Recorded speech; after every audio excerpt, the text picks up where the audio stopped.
All praise to the Most High, y'all. This is a class from the Genesis Varsity Online Academy, specializing in Hebrew apologetics, where I revealed the first Gentile salvation class.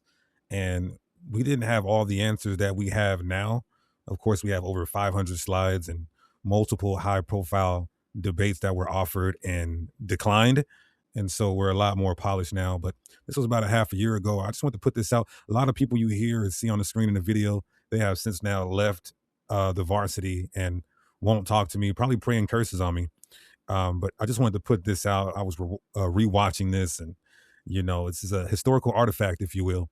So I'm putting this out for you guys to listen to. And even with what we did know, it was very edifying. And a lot of people conceded and agreed until they seen the nation, or the community rather, turn against us, and then they abandoned the agreements on the scriptures that they had.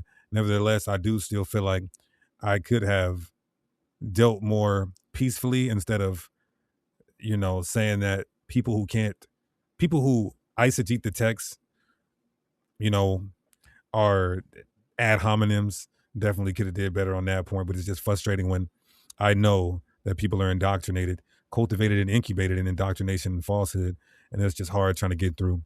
I mentioned one other thing in here a half a year ago, that we had over 100 people in our camp at that time. 70% of the camp has left due to this doctrine, but you have to be willing to lose everything. He that gaineth his life shall lose it. He that loses his life for my name's sake shall find it. You got to stand on truth and be willing to lose everything, like Job did. You got to be persecuted for his name's sake. And we truly have been persecuted and still are being persecuted to this day, May 6, 2026. All right. So also, another disclaimer, some of the things you hear us say on this class, we don't hold to anymore, such as, just smaller things like the woman only getting a crumb and they don't benefit from everything. But the overarching message and foundation is Gentile salvation.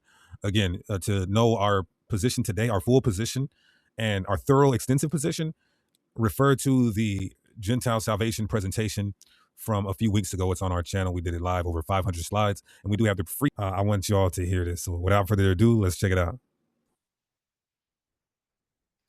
The fact that these camp leaders will tell us behind closed doors that they don't have the answers, or they'll take the discussion and absolutely get obliterated on these private councils that we've been having lately on this topic, shows me that they are not willing to be honest with the Bible and tell the people what it's saying. At least you guys have someone who is a leader in the community, and me, that is not going to twist what the Bible says, period. To get right into it, no, we do not believe that Gentiles get equal salvation to the Israelites. Nevertheless, they get salvation. What does it look like? The Gentiles, and we can show this in the Bible, the Gentiles that believe on this side, they get to be tributary type servants and escape the hardcore bondage. There's two types of groups in the prophecies that say one is freely coming and going and a servant, and then one is in bondage for not choosing to be joined to Israel on this side. So what you guys are going to be forced to do as Israelites and studied men and students, you're going to have to see, how do you reconcile this? And I'm not going to give you guys the whole presentation, but I do want to go over some of the verses that we're looking at. So when people say we're teaching Christianity, that's slander. That's bearing false witness. We never said they get the new covenant. We never said they're equal to us. Matter of fact, we did the Gentile compassion video, kind of setting the stage for this. So tomorrow, and we wanted to take our time to fully gather everything and present this to the community. But now that it's out and so many people want to hear the presentation, people are in high anticipation for this to come out. And so that's what I've been working on tirelessly. And I wanted to show you guys here and also ask that you guys keep this confidential. Why? Because we want people inside the live class tomorrow for the presentation. So I'm going to go through a few verses and let's all just examine it and talk about it. All right. Yajadiah, we just got off the phone with Ariala, and He doesn't like it, but guess what, y'all Jediah? He sees it. Even he said it, I don't like it. And I didn't like it either. And I still don't like it. But god damn it, it's there in the Bible. So Marcellus, what's up, brother? Shalom, King. Shalom. So are you gonna go over like today in the varsity how a Gentile would obtain this type of salvation? Absolutely. Okay. I'm going to give you guys some shit that is it's gonna be hard for you. Why? Because we've been traumatized and we've been downtrodden by these guys, and we feel like they shouldn't get shit. But Christ said that they get a crumb. But I understand, bro. Like I came, I come from my family comes from Mississippi. I myself experienced the most racism, even in this all white, predominantly city that I'm in. I don't think they should get shit. But who the fuck am I? Am I Yahweh But Shai? we're Am I Yahweh? but this is not including the Edomites, right? It's just including all other nations. Well, Okay, uh, let's go over some scriptures. Let's go over some scriptures. Now, come. I see Kayada one. Kayada one was on that phone call earlier. Kayada one, you don't have to come off of the mic, but we had a conversation with a camp leader earlier, and how did it go? How did it go? It was a brotherly build, but how did it go? Bad. So when I tell you, me and Hassad seen this, let me just tell you guys this, right? 5 years ago, 5 to 7 years ago, I seen in Paul's writings in Acts that a lot of those were non-Israelites. I told Alizar about it. He said if I could prove that, then we got to throw away all of Paul. I didn't want to go that route, so I just left it alone. I hit up Hassad. I said, Hassad, look over this and see if I'm tripping. So people think that just this last week I seen something in the Bible and got a good idea. I've been knowing this whole time. But I didn't. I would rather say Paul was wrong than to say that that this is true. So Hassan goes over it and he sees, yeah, bro, a lot of these are non-Israelites. So Hassan stays on it all this time, all these years. He's trying to find the answers. He's trying to reconcile this. And it just came to a point where he's like, bro, I feel like God is judging me. He got fired, his car broke down, marriage in shambles, losing weight, hairline looking like mine's damn near. And he felt like he's getting judged because we're not bringing this out and we know it. There was about 6 questions that he couldn't answer 2 weeks ago. Who the new covenant is for? Do they get the new covenant? What will be their role and position? Do they rule with us? Do they go? Are they in our land? Are they in their land? What about Edomites? So there was about like 6 questions that he didn't have the answers to, and I didn't really care to deal with it. But the Spirit got on me about 2 weeks ago on the Sabbath, and I was able to say, if we can prove this outside of Paul, then we got to teach it. So, Brother Jared, All right. So obviously I came up under this, right? Because this really sounds like the Messianic movement. Basically, outside of, they believe that you become the tribes with faith. Obviously, we know that's not true. But their stance is that the true Israelites, and from their understanding, it's the small hats, they're a step under them, but they would basically what I guess we would call be co-heirs, where they get to be in the land and participate in the kingdom. So that's their stance. So like what obviously you're going to break all this down. So what would your response be to that? a co-heir doesn't mean that's not bad. A co-heir doesn't mean you get everything equal. If I have two people in a will, um, you guys are both inheriting something, but that doesn't mean you're inheriting the same thing. You get what I'm saying? It does. I'll let you finish before I say something else. No, go ahead. Go ahead. Okay. So when my wife and I first joined the varsity, I guess this was last year, one of the questions I had that I struggled with was, um, it feels like we got the short end of the stick with all the judgment and the slavery and all the stuff that we got, and they get to skate. So we don't know what they did in prior incarnations, but in this lifetime, they believe on Christ, they try to keep some of the commandments, and they basically get to skate on the judgments we didn't get to skate on. That's the feeling I got when I came into this. So Yeah. what would your response be? Yeah, so that's going to be something that people ask. They're going to say, so they get to escape the judgment when we weren't able to escape the judgment, right? That's your question, right? Yep. Yeah, so it's for one, it's not escaping anything, it's prophecy. If the Lord prophesies something is going to happen, it's going to happen. It's not somebody escaping anything. That's for one. For two, um, the Most High is stricter on us. We're the covenantal people. So when you look at the Bible, it says, I'm going to punish you, Israelites, even though you're doing the same thing that the Gentiles. Why? Because I'm your father. So that's why we get a stricter punishment. But there are cases where righteous Israelites escape judgment. Let me ask you this: was Jeremiah delivered from captivity? No, he had to live through it. He didn't get taken and changed to Babylon. Well, okay. I mean, but yeah, he wasn't free, but obviously the nation went under Wh- captivity. Yeah, he was in Jerusalem. Jerusalem was not necessarily being occupied. The Okay. captivity was up to Babylon. Jeremiah was able to escape that. So there are examples. Let me give you another example because listen, I'm telling you right now, any question you have, we have an answer for this. That's why we confidently wanted to debate a camp leader on this to introduce it because it would have been absolutely bad. But being that nobody will take this, we're going to do the presentation.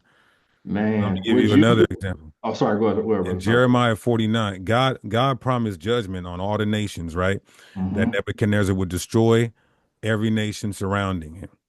When you look at Jeremiah 49 and 11, it says that he was going to judge Edom, but he said he was going to leave some of their widows and their children, right? So Hmm. even though he judges a nation, that doesn't mean everybody from that nation. What was your question? Damn. Would you? I'm gonna say this, then I'm gonna go on mute. Would you consider redebating radar?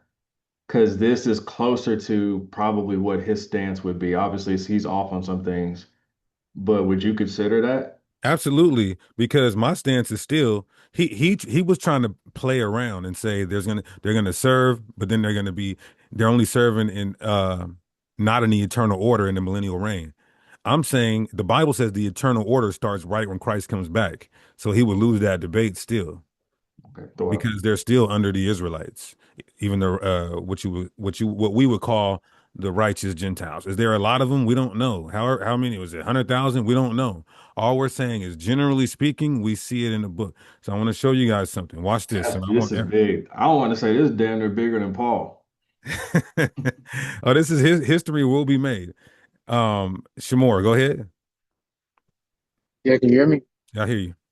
Yeah, I was literally just talking to my wife like a few days ago about like salvation because I want to do a deep dive into it because I felt like there was a disconnect amongst really pretty much every community based on who can get salvation or not. Because when I first got into the truth, I believed that all nations could get salvation, but the reason why I believe that is because I still believe in hell. So I was like, it doesn't make any sense. But anyway, long story short, Wait, right? you still believe So in hell? no, no, not right now. Oh, Not right okay, now. got you, But got you. but then when I was introduced to like because I think IUIC believed in hell and that's who I was listening to at that time. Then when I got introduced to Sakari and then I heard the explanations, my thing was when it comes to salvation, I from what I've been studying, from what I know now, I thought that salvation was synonymous with, amongst other things, but inheriting the kingdom of Israel, and Hmm. no other nation outside of Israel can inherit the kingdom. But Hmm. one thing, I don't know if you remember this or not, but I asked you a question about Ezekiel 42, I think. when it 47. said 47. Yeah, and that was probably like the only thing that I couldn't really wrap my head around because I Hmm. felt like there's no way. I mean, maybe it is talking about Israelites, but it just felt like if we are in the kingdom, how are we still being foreigners? Hmm. So that was like as far as my research, that was the only thing that I ever stumbled upon that kind of like slipped me up a little bit. But Hmm. I don't know if you're Yeah, gonna talk about that or yeah, not. we'll talk about that. Let me All right. get Kenneth, and then I want to show you guys a few verses. All right. So please definitely define salvation. Got you. Brother Kenneth, go ahead, King. Shalom, Lord. I was just a little bit confused because so is the position salvation or the position is how the other nations is going to be treated in the kingdom? It's salvation. So people can play a game with the word salvation. Salvation is what it is. You're being saved from the wrath of God. These Gentiles who choose to be joined to us and be our tributaries, they're being saved from going into bondage and the lake of fire. So it's still salvation, however you want to put it. But let me show you guys this real quick. Let me show you guys Why?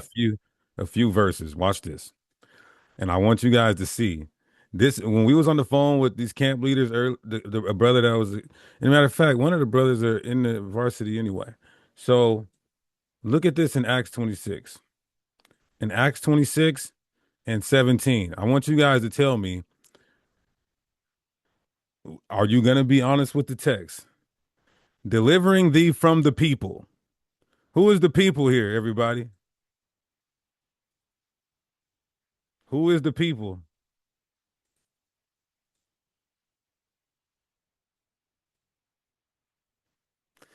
I'm going to tell you right now, when the Christian apologists get a hold of this, Israelites are going to be forced to tell the truth about the Bible, or you're gonna look fucking ridiculous. Excuse my language. Anybody want to say who the people are? Every time you see the word the people in the Bible, it's the Israelites. The NLT says your own people. So this is Christ speaking, according to Luke's account, delivering Paul from the Israelites and from the Gentiles.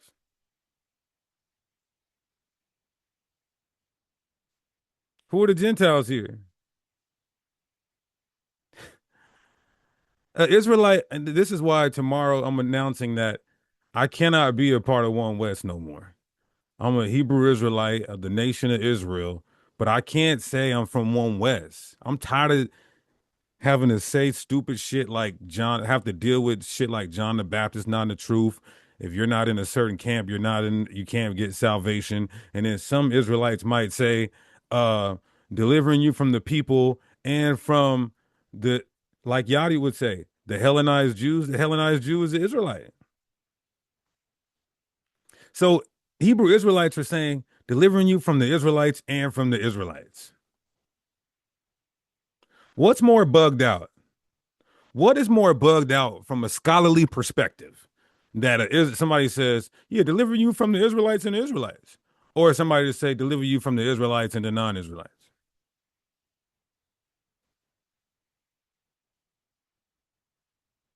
That's just one. We have 82 verses like this that God never put in the hands of a Christian apologist. We should be lucky that God didn't have these apologists find these 80 verses that we have,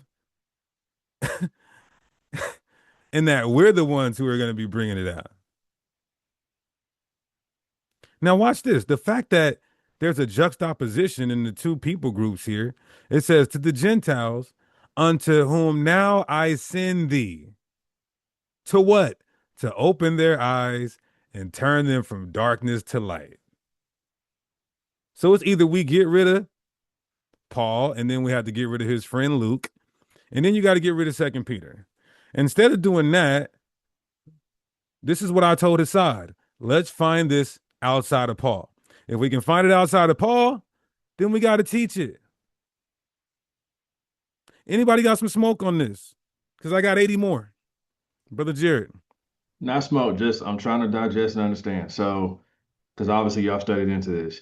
Um, I remember when you were talking, you were teaching into, I forgot what lesson it was.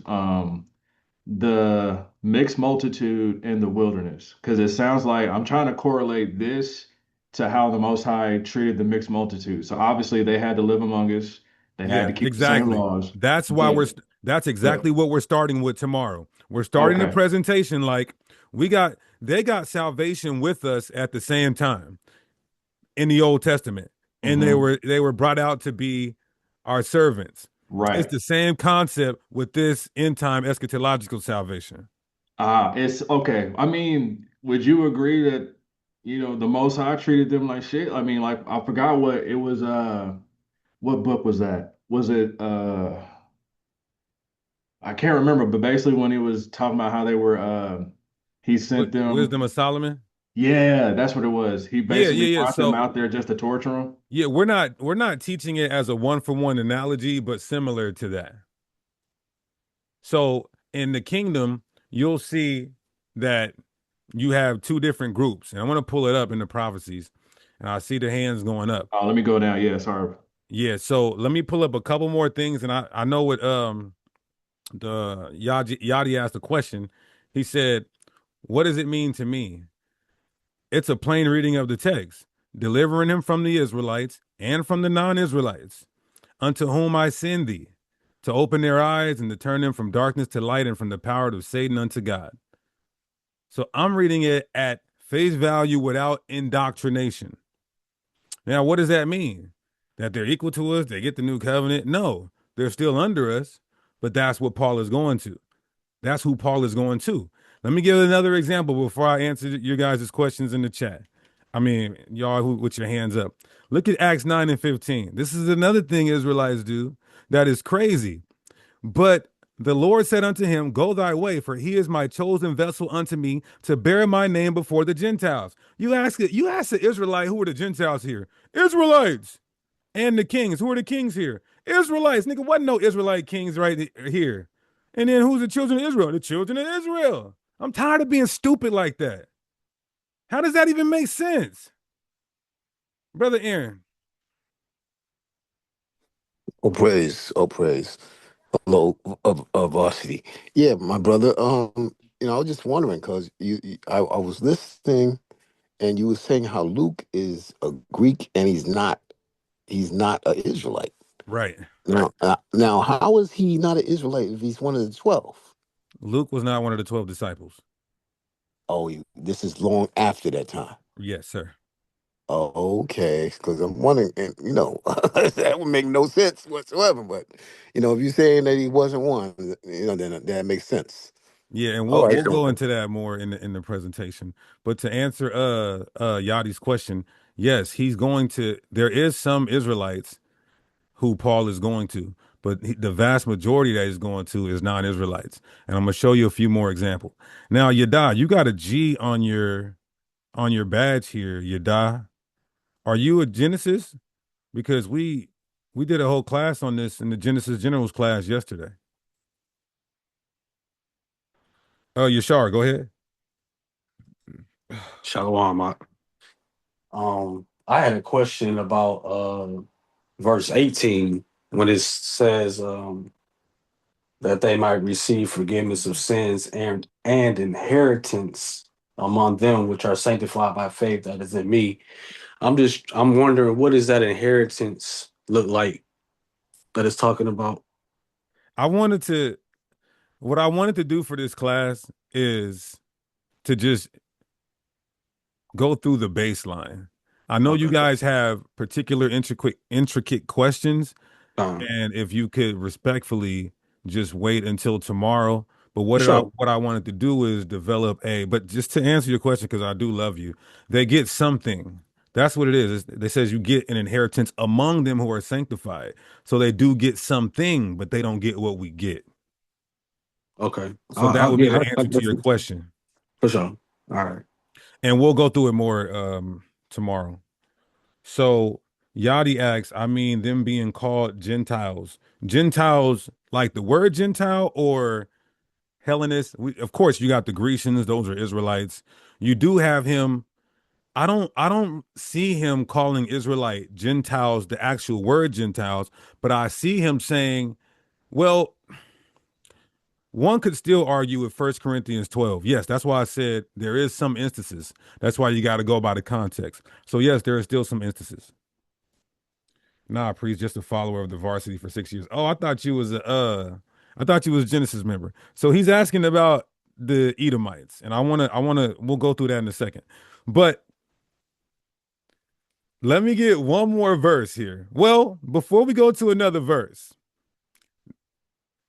do you guys understand?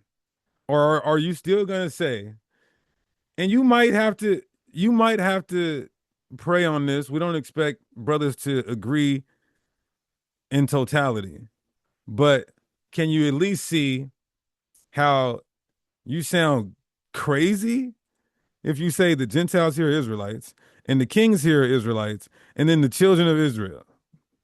So why wouldn't it just say Israelites?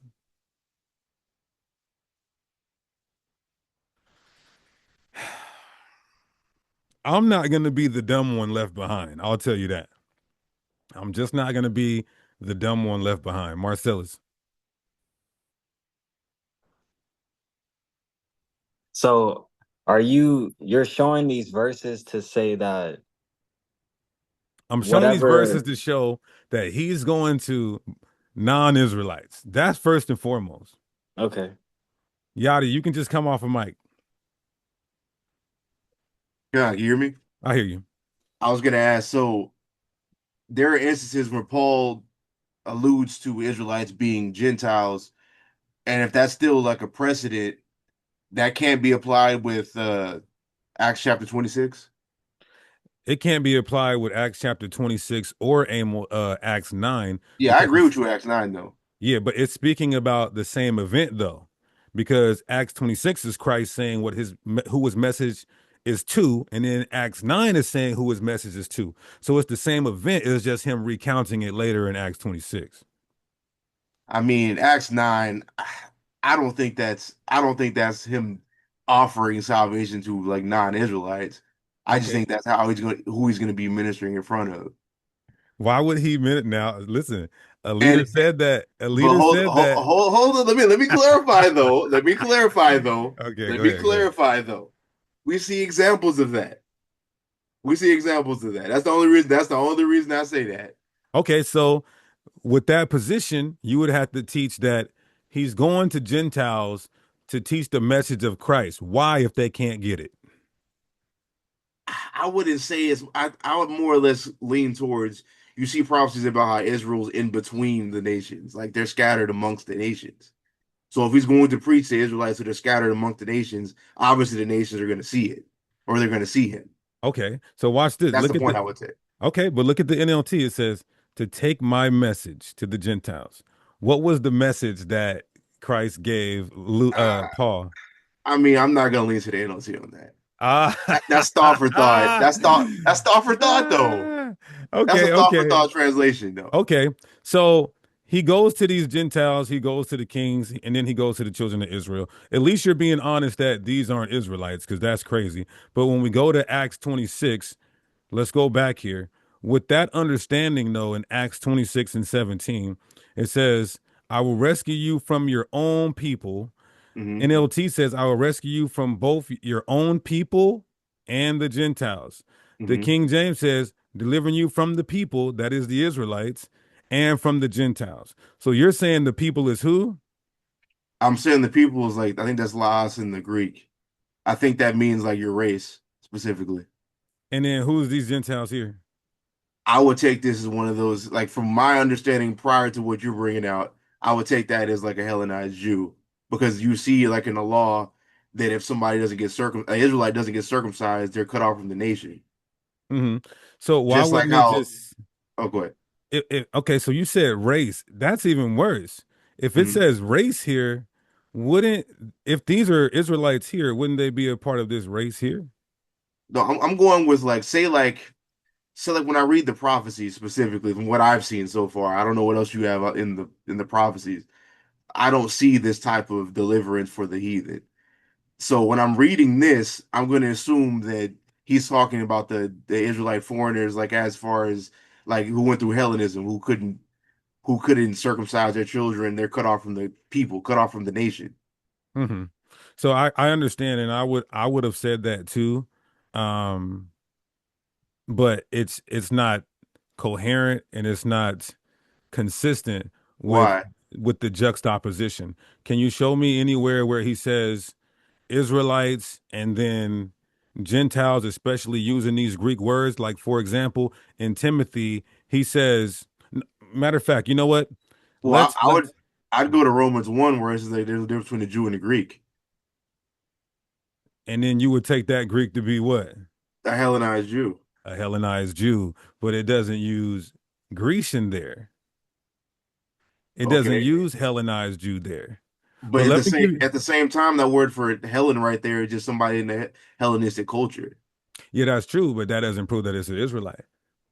I mean, that's fine, but when I look at like things like Acts, I think it's Acts 24, Paul's subject to the prophets. You would have Right. to be saying you would have to Okay. be saying that this is But that's a now whole we're nother taking a argument. hard left. No, no, no, no, no. Now, what I plan on doing today is, like I said, right now, we probably have 150 scriptures on this. But Okay. what I plan on doing today is just showing a few from the New Testament and, of course, a few from the Old Testament. Because what I told Hassad is if we can't prove this in the Old, then I'm not willing to teach this. Not even just the Old, but Yeah, because outside of Paul. But let me give yeah, you one more example yeah, of because I this. was saying like what I was told is Acts 26, and I look, bro, and especially if I've been hearing that you believe Luke is a Gentile, right? Yeah, he is. Paul says And he's of the uncircumcision. A Gentile who wrote Acts is now showing you something in Acts 26 that non-Israelites can be saved. Now, I look, mean, that's that's why I very said, convenient.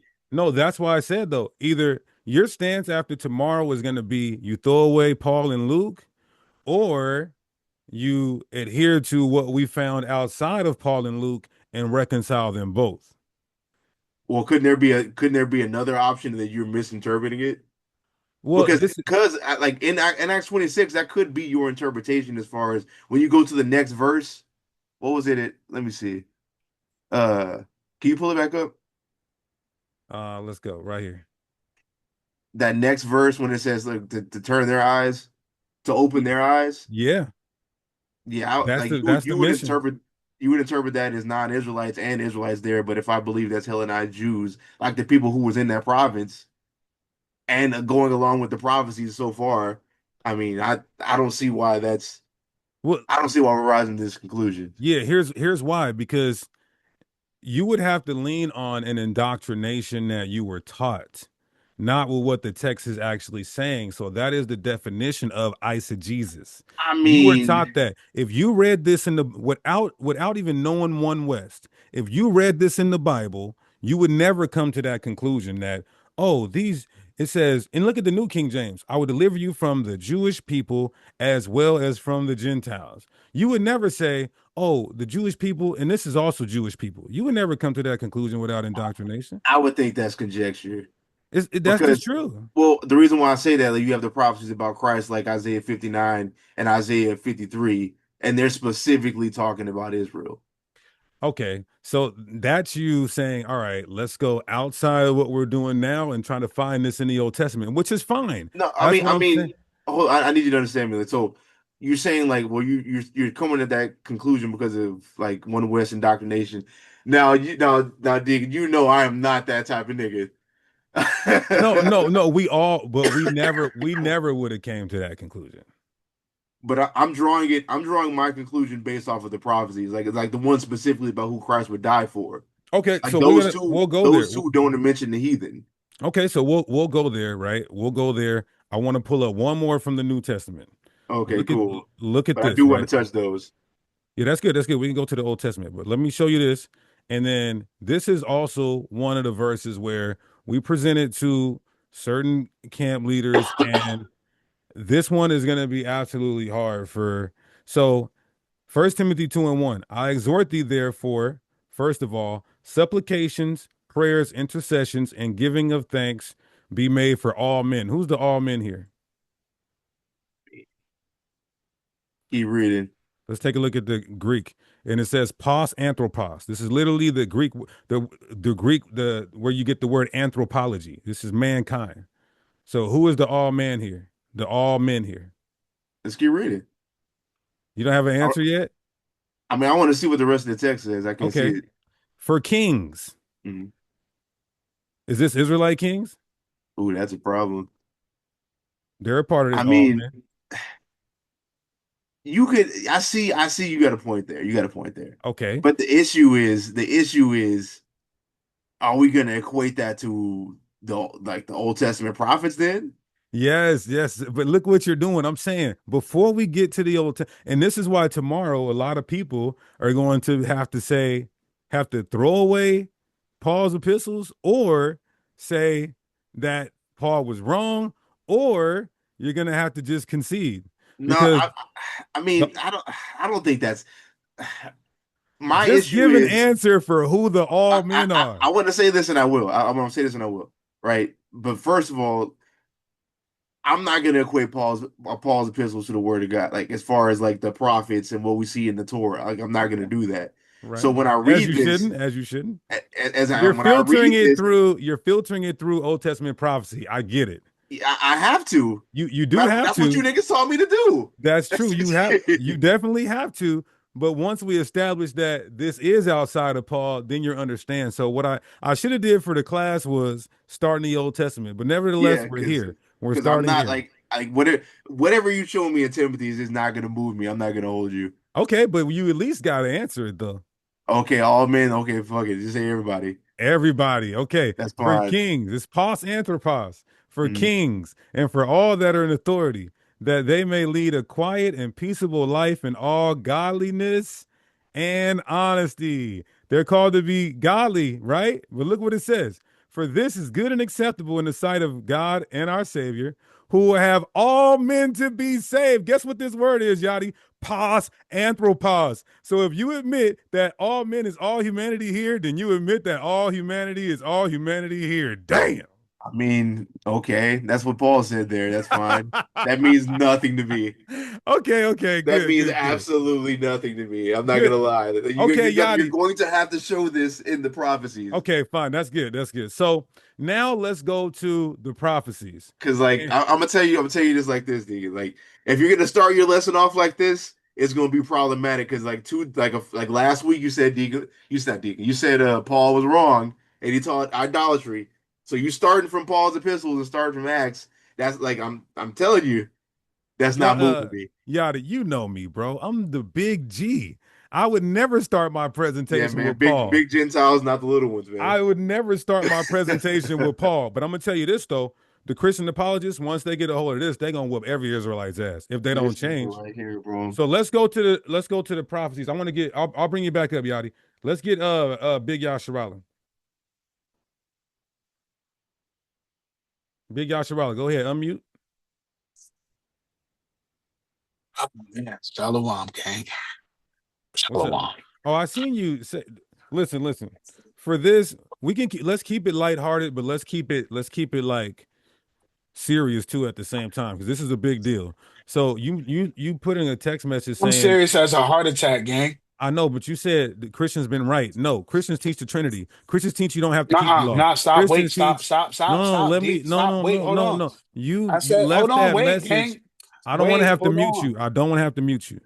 Let me finish. Don't make comments like that because nobody is teaching Christianity. Nobody teaches the Trinity, virgin birth. You You didn't don't have finish to keep reading the it, law. gang. And You didn't also, finish too, reading let it, me Deacon. finish. We never taught equal salvation. They're still under the Israelites. Christianity don't teach that. But go ahead.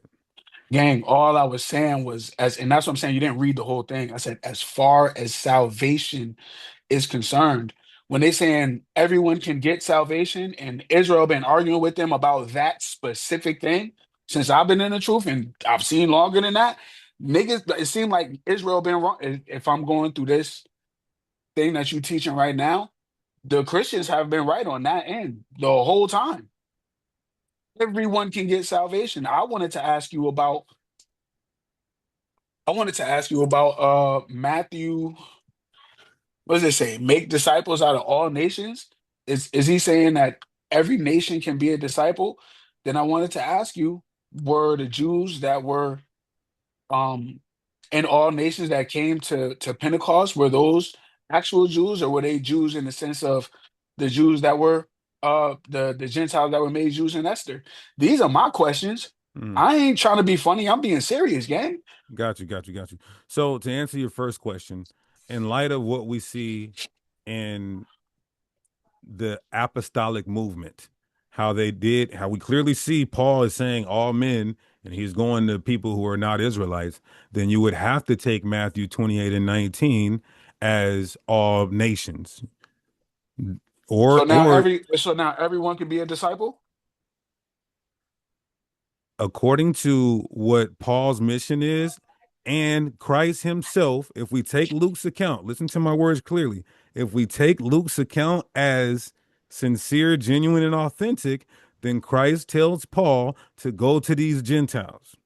So then Matthew 28 and 19 would then mean all nations literally. You get what I'm saying? Mm, it's tough. Listen, I didn't want to accept this either, but it's not my call to say what God's plan is or not. So let's go to the Old Testament, and then I'm gonna get some of y'all back up here. Let's go to the Old Testament so I can show you guys that they get their lesser salvation, because I hope that makes you guys feel good. It makes me feel good. They get their lesser salvation at the same time we get our salvation. Isaiah 56 and 1. Thus saith the Lord, keep ye judgment and do justice, for my salvation is near to come, and my righteousness to be revealed. We could all agree that this is telling us salvation is going to come, and here's how you get it. How? Blessed is the man. It doesn't say Israelite or non-Israelite. It says the man that doeth this. And the Son of Man. The Son of Man is always like mankind, that layeth a hold on it, that keepeth the Sabbath from polluting it, and keepeth his hand from doing any evil. That's the prerequisite. Neither let the son of the stranger, this is Nakar, never in reference to Israelite, period, that has joined himself to the Lord, speak saying, the Lord hath utterly separated me from his people. Neither let the eunuch say, behold, I am a dry tree. So let's go up to verse 6. The same Nakar. Also, the sons of the Nakar that joined themselves to the Lord to serve him and to love the name of the Lord, to be his servants, everyone that keepeth the Sabbath from polluting it and taketh hold of my covenant, even them will I bring to my holy mountain and make them joyful. This is not a slave, and this happens at salvation. I didn't write this.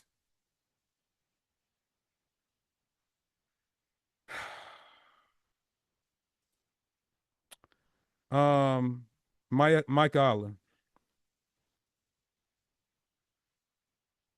Peace, varsity. Peace, priest. How you doing, bro? What's going on, brother? Man, this is intense.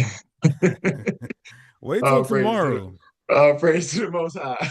All right, so of course, we giving a little pushback just to get this right. So I read in Isaiah 40 and 17 that all the other nations are nothing, kind of less than nothing. So if they're kind of less than nothing, now we're saying they're getting salvation. They still are nothing. But Okay. individuals who choose to bless the Israelites, believe on the Messiah, keep the law, statutes, and commandments, they get to be joyful in the house of the Lord. They're still our tributaries and under us. So when it says take hold of the covenant, now That we're means talking that, about, go ahead, Salaki, go ahead. no, I was just saying, now we're talking about the non-Israelites grabbing the skirt of him that's a Jew, so to speak. Yes, yes. All right, the water. Con. Eric, go ahead. Shalom, pretty shalom, bossy. Now, this conversation right here has actually solidified a lot of good things and actually made more sense. Like I put in the chat, when you read, like you say, you read the accounts of the individuals, like Eleazar, who was the servant of Abraham, he was righteous. He would have actually inherited the blessings if he wouldn't have been able to go find Isaac's wife, because that's what it says in plain text in the scriptures. Same thing with Rahab. She was considered righteous because of helping, the Israelites avoid being slaughtered. True. She actually came in and was actually a part of the lineage of our forefathers. So this makes sense when you say that not the whole totality of the Gentiles, the ones who, like my brother before me said, who grab hold of this of us, the covenant, and then follows our law, statutes, and commandments, they will escape the punishment that he gives of judgment on the other nations, be of a lesser statute than us, but they will be, for lack of better words, house Negroes. Mm-hmm. And that's what this conversation and how you're bringing out and showing the scriptures and like my brother Yadi said, Paul, everybody has angst with Paul, but when you actually go into the Old Testament, and that's what I've been doing, looking in the Old Testament and seeing how everything is worded out as far as the other nations that go along with it. Um, it makes more sense to me when it says salvation, our salvation as Israelites is being saved from the hands of our enemies. The other nation's salvation is being saved from the judgment that befalls the totality of the other nations. Right, exactly. And that's where I land on it. All praises to water. Kasha, y'all, since you're Genesis officer, what's up, brother? Shalom, shalom to the verse. I got a question. So, with the presentation that you're gonna go over, are you leaning towards what the Ebionites taught or their perspective in regards to how because the Ebionites, correct me if I'm wrong, they taught that they didn't believe in Paul. They felt like he was like a false teacher or whatever like that. But they No, we're did, not. We're not. Go ahead. okay, but they did believe that they lean a little bit to what you're saying, where it comes that there's a type of salvation I'd have to that look comes. into that, but I don't really hold the Essenes as No, too no, high. Ebionites. No, the Ebionites of the first century. Yeah, I said Essenes Salaki. I don't really look at the Ebionites as like authoritative. We can deal strictly with the Bible on this topic, but I'm interested in reading it on it. I might not present it though. If you can Yeah, find because something, send it. no, yeah, because you going even with the conversation we had, I looked into it, and some of the verses that you're gonna go into, they kind of have the same similar perspective that you're about to that you're going to go into, which is kind of ironic. Con, all praise to the Most High. Hey, the Ebionites. All right, brother Pascal, go ahead. Oh, shalom, Lord, my fault. So, okay, so I don't know if this is because of where I'm at in the truth, but it doesn't feel like you're teaching anything new. It feels like you're just clarifying the Gentiles timeline from like because the way we was always explained to it is this poof they servants. So it just sounds like you're fitting their timeline across ours, and it's just working out perfect. It's just a lot more clear now. Is that what it is? Because I don't feel like this is something new. You listen, you're absolutely right. So Okay. we were just saying that this happened 1,000 years later. We're saying it's happening at the same time, and there's two types. They could actually believe on Christ, take hold of the covenant, which is them keeping our laws, statutes, and commandments to join unto us, therefore escaping that lake of fire and being put in chains. That's all we're saying. Right. That makes perfect sense. That sounds like what every other camp teaches. You just put a magnifying glass on it so we can see the Yeah, nuances. the only thing these camps are going to get mad at is when we prove that Paul is going to actual Gentiles. Oh, okay. I can see that. Okay. Mm. Now, the water, Lord. All praises. Okay, Kananaya, go ahead.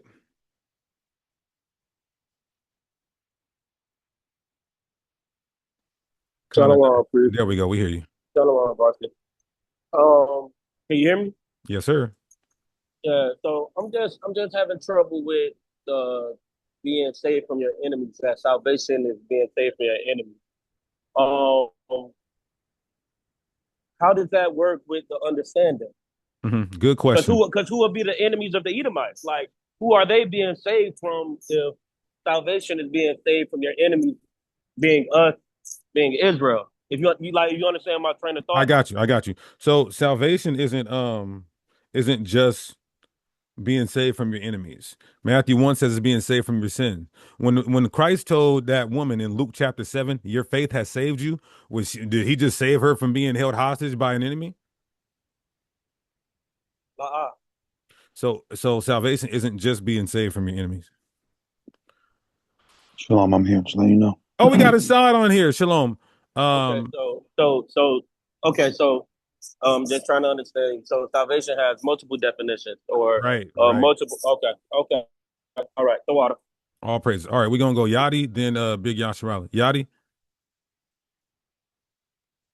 Man, I'm going to call you after this. We're going to have a conversation after this. So back with that Isaiah 56. Could you show that on the screen again? Yeah. So Hassad, where we're at right now is Isaiah 56.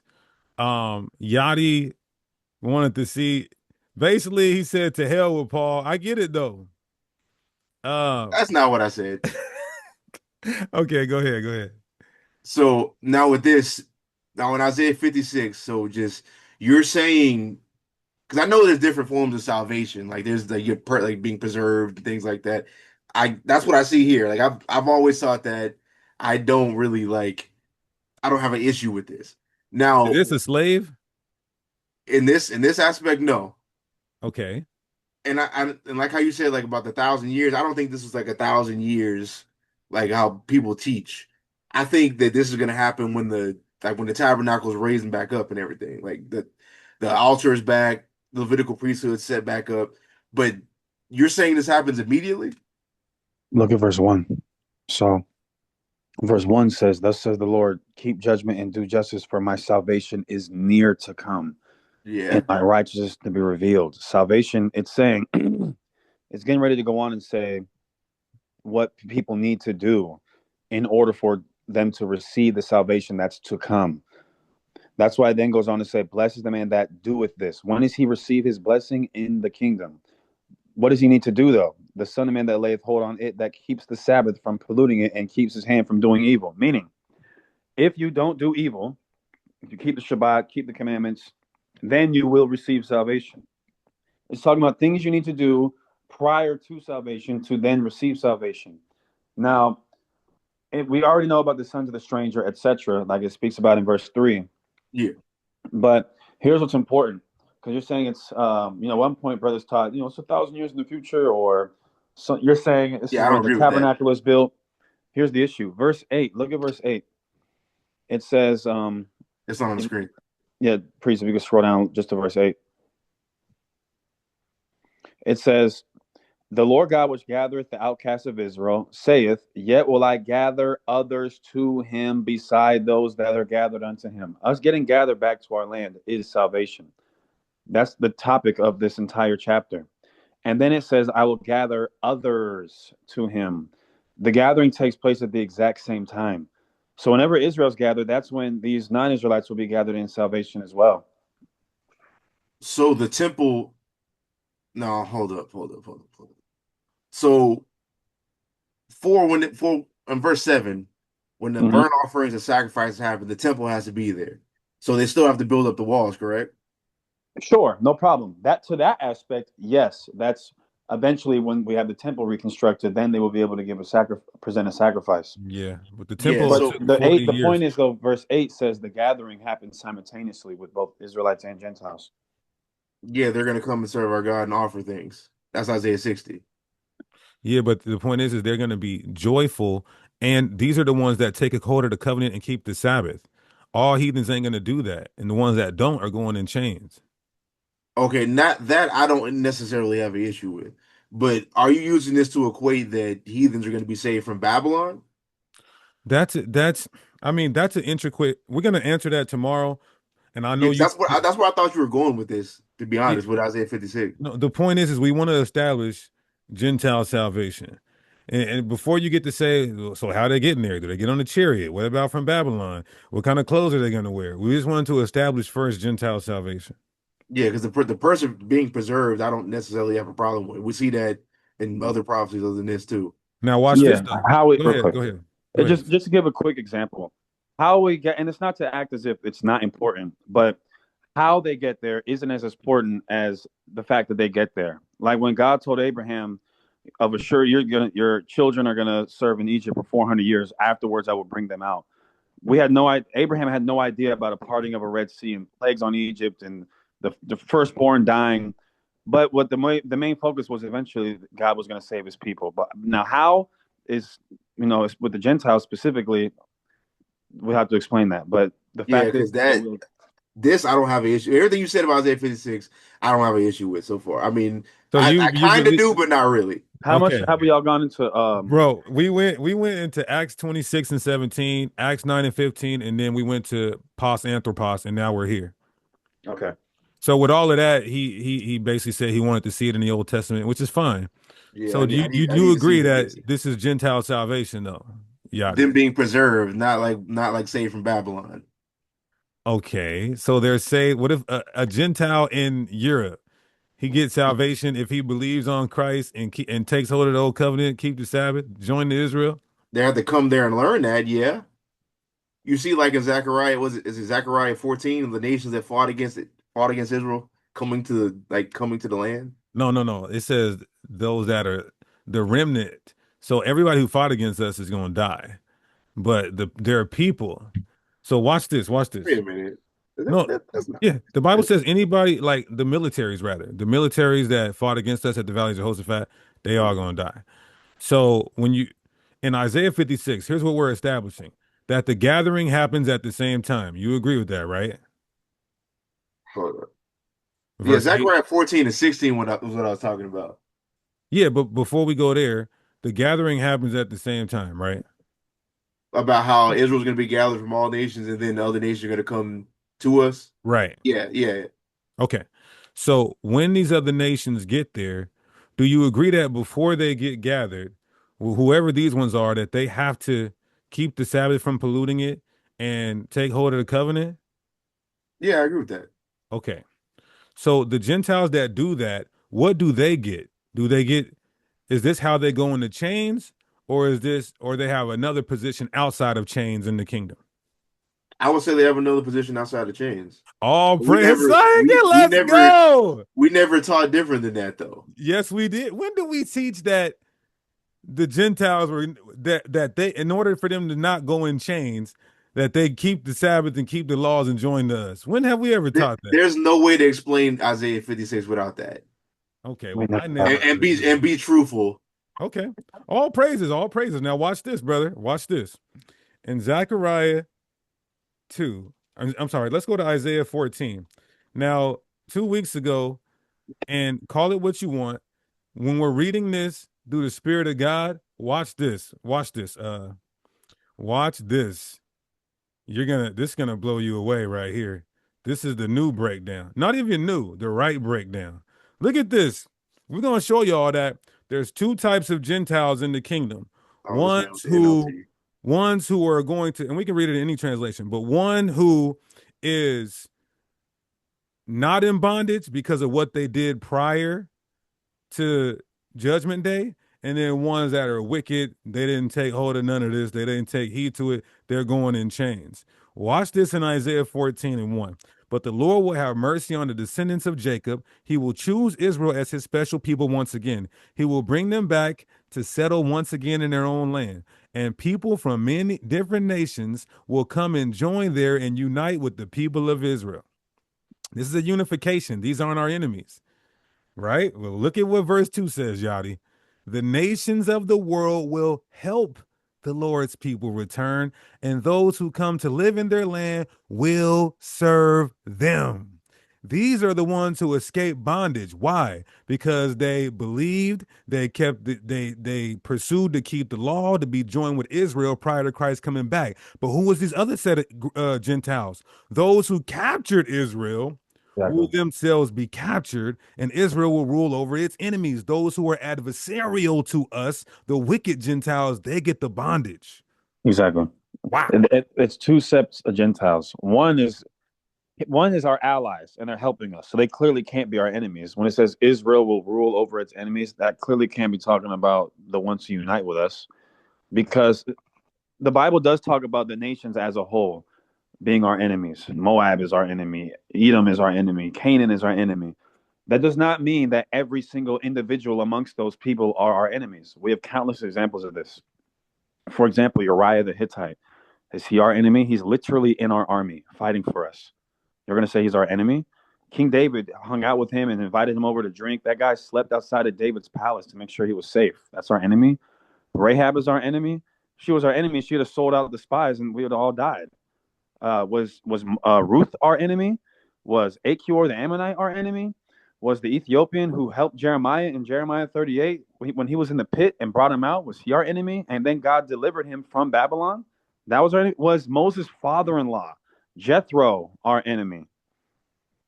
Like, we have to be serious about this. So while the nations as a collective are our enemies, and the nations, majority of them are going to be either destroyed or go into bondage, there are people from amongst those nations that will unite with Israel and then will receive mercy accordingly. Can you show that? Can you show that understanding in a thought for thought? No, not a thought for thought. Word for word translation in Isaiah 14. Yeah. The King James says the same thing. Let me see. So look what it says. Oh, let me go back. Isaiah 14. Isaiah 14. So look at this. And the strangers shall be joined with them, and they shall cleave. These aren't adversarials here. Let's go to the word cleave. It literally means abide together. Yeah. Cleave, And attach, join. That's why it says unite. Then it says, the people shall take them and bring them to their place, and the house of Israel shall possess them. Watch this, Yachty. For servants and handmaids. Servants and handmaids aren't bondmen and bondwomen. You agree, right? Let me see. yeah, and while he's looking for that, that word for joins, lava, it's the same word that's used in Genesis for when a woman says she joined herself to her husband, and in Jeremiah 50:5 when it says the Israelites shall come and say, let us join ourselves to the Lord in a perpetual covenant. So the way that we are joining ourselves to God will be the way that they join themselves to us. That's the grafting in, and Zechariah 2 uses the same exact word. Many nations shall be joined to the Lord. That word can be used for a bondservant. Servants and handmaids? Yeah, servants. Age 650. It can be contextually. I'm sorry, Yeah. it can be etymologically, but the context is clearly juxtaposing these servants and handmaids from captives. I mean, and if you want to interpret that way, yeah. Okay. It says they shall take them captives whose captives they were. How are these people that are joining unto us? When did they take us into captivity? These particular people. People take them and bring them to their place in their own. And the stranger shall be joined, lava, with them. Lava, the word lava means like the way that a husband joins with his wife. That's the type of joining. Okay, so now I think I understand what you mean.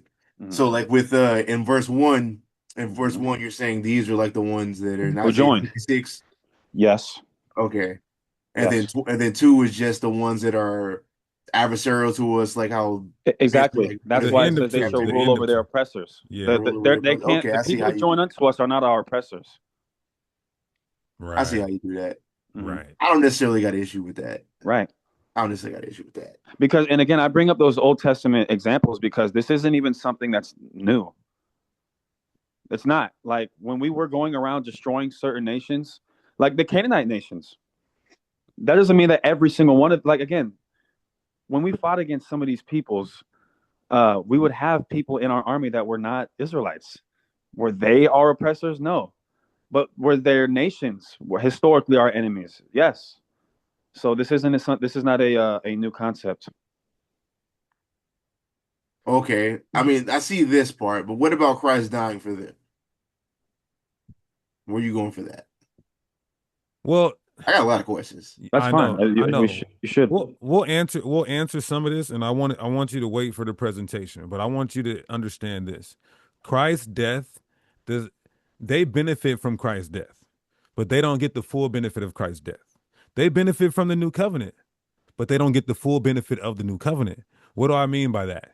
Because Christ's death is for us to be in the new covenant, ruling in the kingdom, paradise. Do they benefit from that, Yachty? Yeah, residually. Exactly, by product or by default. So when we say Christ's death, it's not black and white. His his death, they would benefit from it, but they don't get the full benefits of it.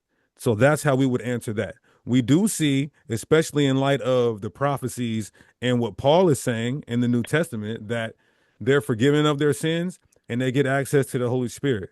But as far as the new covenant and glorified bodies and them ruling with us, no, we don't see that.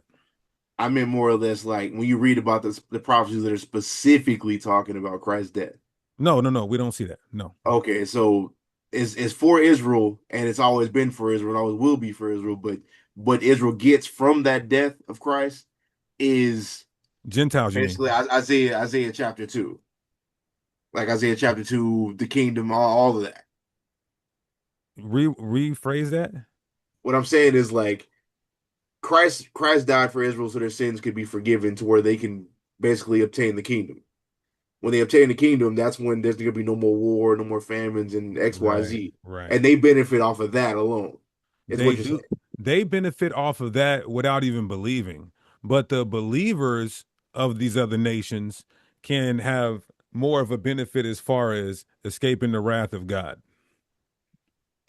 which is the lake of fire and then them going into bondage. Yeah, that's a hard saying. Niggas is about to hate y'all. I mean, listen, Well, I this didn't. just proves that, I mean, what we're teaching is true, though. When in Acts 22, when Paul's standing trial after they yoked him up from the temple, he stands trial and he starts speaking in Hebrew. Y'all can read the chapter on your own. It's a lot of reading. That's not too much, so I'll just roughly paraphrase. Their whole crowd's going wild. Then Paul starts speaking in Hebrew, and they stop talking. They let him talk.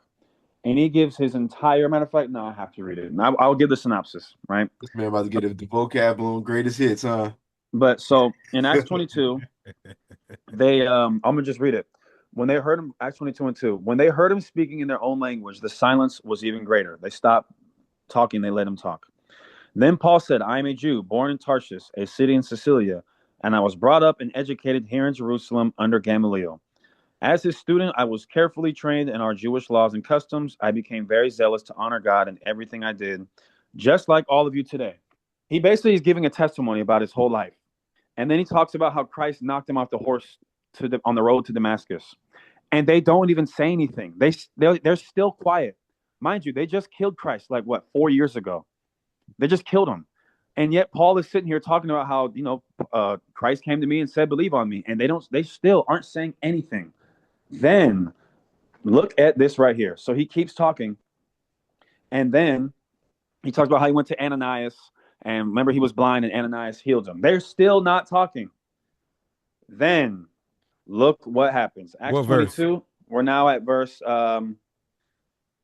18.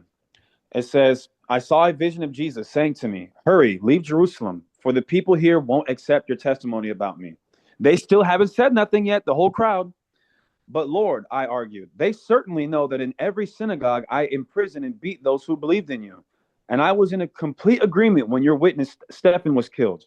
So Christ tells Paul, look, don't go to Jerusalem. These people aren't going to believe in me. And Paul tries to plead his cause. Like, no, wait, Lord, let me stay in Jerusalem. These people know me. They know how fervent I was against you. Surely if I start testifying to them about Christ, they'll listen. He says, I stood by and kept the coats they took off him, Stephen, when they stoned him. But the Lord said to me, go, for I will send you far away to the Gentiles. Look at this next verse, everybody. The crowd listened until Paul said that word. Then they all began to shout, away with such a fellow. He isn't fit to live. They were so upset that he said, let's go teach I'm going to go teach the Gentiles. They said, now let's kill this dude. What makes more sense? Them being upset at him for saying, all right, you guys, I'm going to go teach the other dispersed Israelites. I'm going to go teach the other members of our race. You think that's going to make them upset and rage-filled to the point where they want to kill him?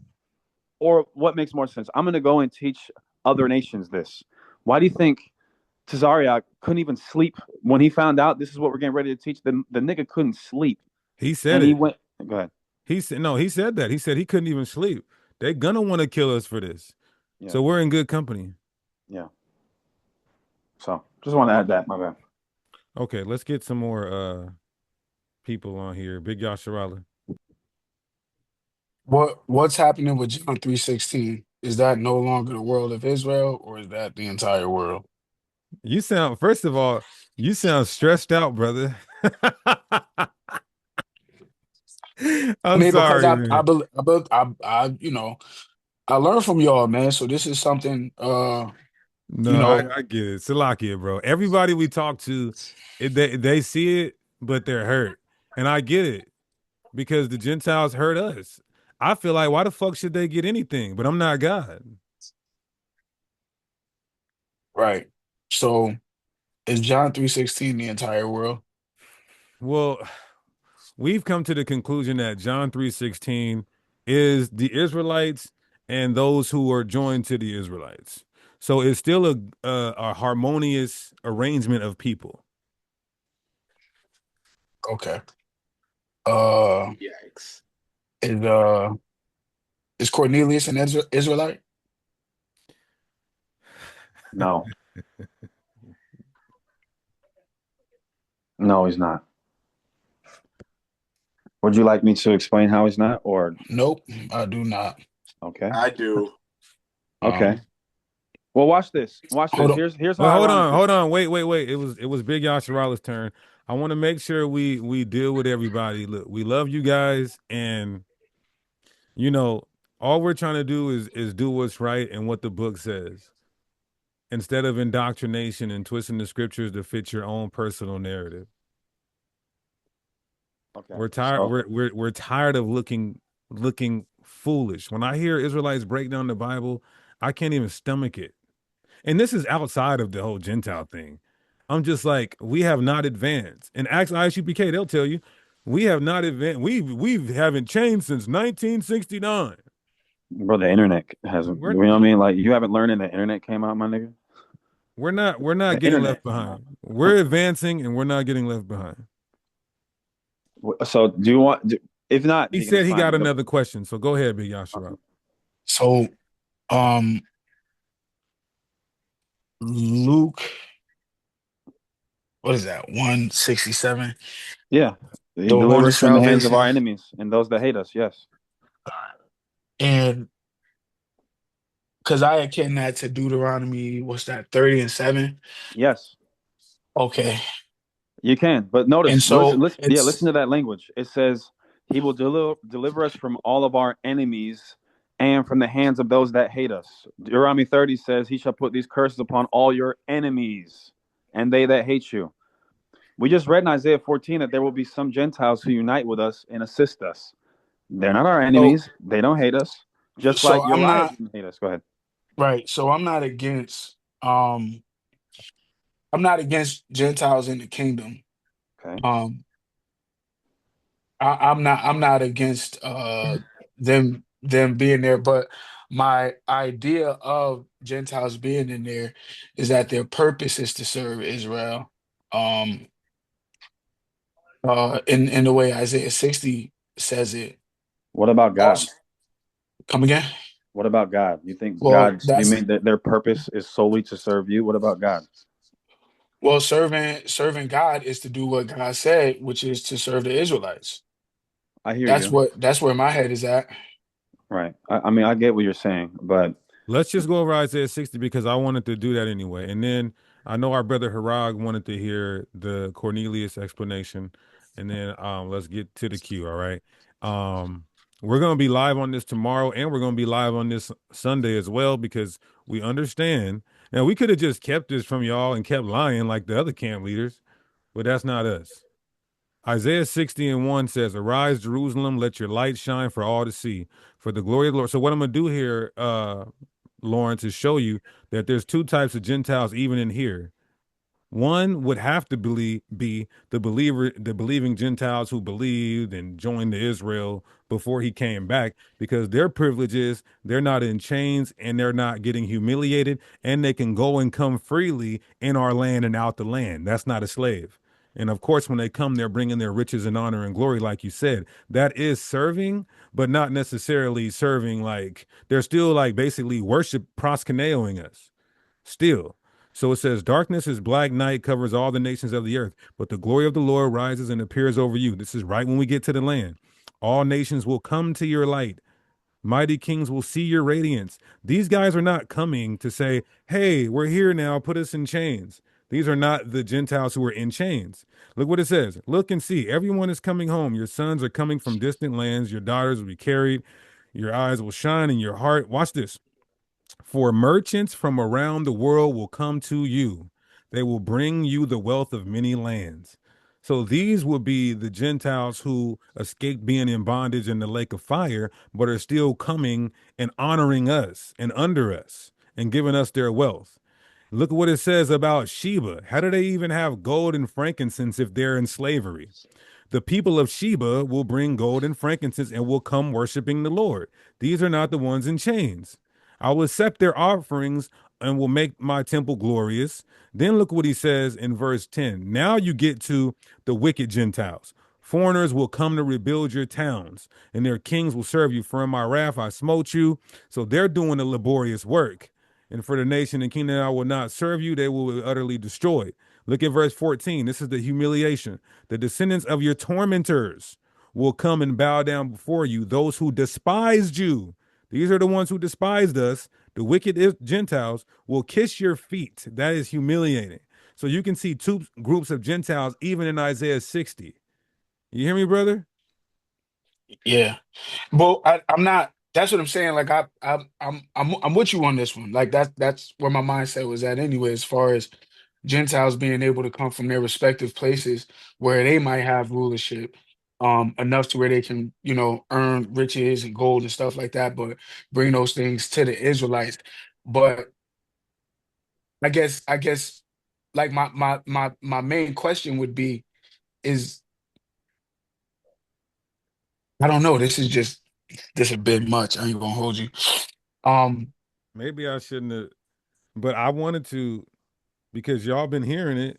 So we addressed our camp and I wanted to address you guys as well.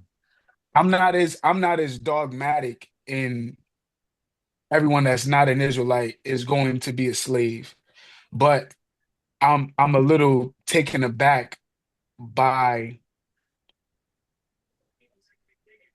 the sentiment of Gentile salvation coming by way of being joint heirs, and this is where the language gets a bit much for me because I'm I don't understand what that means like in reference to joint heirs because I'm assuming Paul to have been speaking to actual Israelites and in that the northern kingdom coming back to the covenant and being joint heirs with the southern kingdom. That made more sense to me than now Gentiles now becoming joint heirs. Right, but we teach the Hispanics and Native Americans are the Northern Kingdom, and they got to America hundreds of years before uh, Paul's teaching anybody. So he can't be talking to the Northern Kingdom. No, that I'm listen. I'm hearing what you're saying. Mhm. I'm just saying it's a bit much for me to. And I understand. And listen, brother, Yeah. the only way So you can replace bad doctrine is with good doctrine. So so what is it? So you saying joint heir yeah, is someone that shares inheritance, just not equal inheritance. Right. yeah. So What is notice, that? Ephesians 2? yeah, it's Ephesians 3, I believe. It might be Ephesians 2. It's one of those. It's Ephesians 2 or 3. But still, there are promises that are totally only for ethnic Israel. What do I mean? The Levitical priesthood is still for us. The Davidic Messiah is still ours. The land promise, the Nile to the Euphrates, that belongs to us. Now, it does say in Ezekiel 47 that there will be strangers. There will be a portion of our land that will be allotted for strangers. Because when they Right. live amongst us, they have to have somewhere that they stay. You get what I'm saying? That doesn't mean that they're, for example, Jethro had a place where his family was allowed to stay in our land. Was Jethro and his people equal to us? No. No, and I'm not mad at that neither. Yeah. I get that. That makes sense to me. That makes perfect sense to me. And the same, Um, and they have opportunity to, because for example, when it says there's no difference between the Jew and the Greek, it's not saying biologically there's no difference. It's not saying that they get the same things. It's saying that uh, you have an opportunity to be saved just like they have an opportunity to be saved. And so what nation you come from does not dictate, you getting salvation or not. That's okay, all it so means. so let me ask you this one. This is my last question. Hmm. Does God love everybody? No, Okay. that was the only question. You had to follow up with it. Yeah, no, that was my last one. That was my last one, gang. You was trying to see how far off the deep end we went, huh? Yeah, I swear I was. You got me there. I'm trying to see. Let me see where these dudes willing to Oh take man. it. But Wow. okay. Okay. All All right. right. Now and at the same time, I just also want to be, prepared because what I'm, where I'm coming from with it is um a one West lens. You know what I'm Yeah. saying? Not and my lens, I'm gonna keep it real. My lens isn't as drastic maybe as others.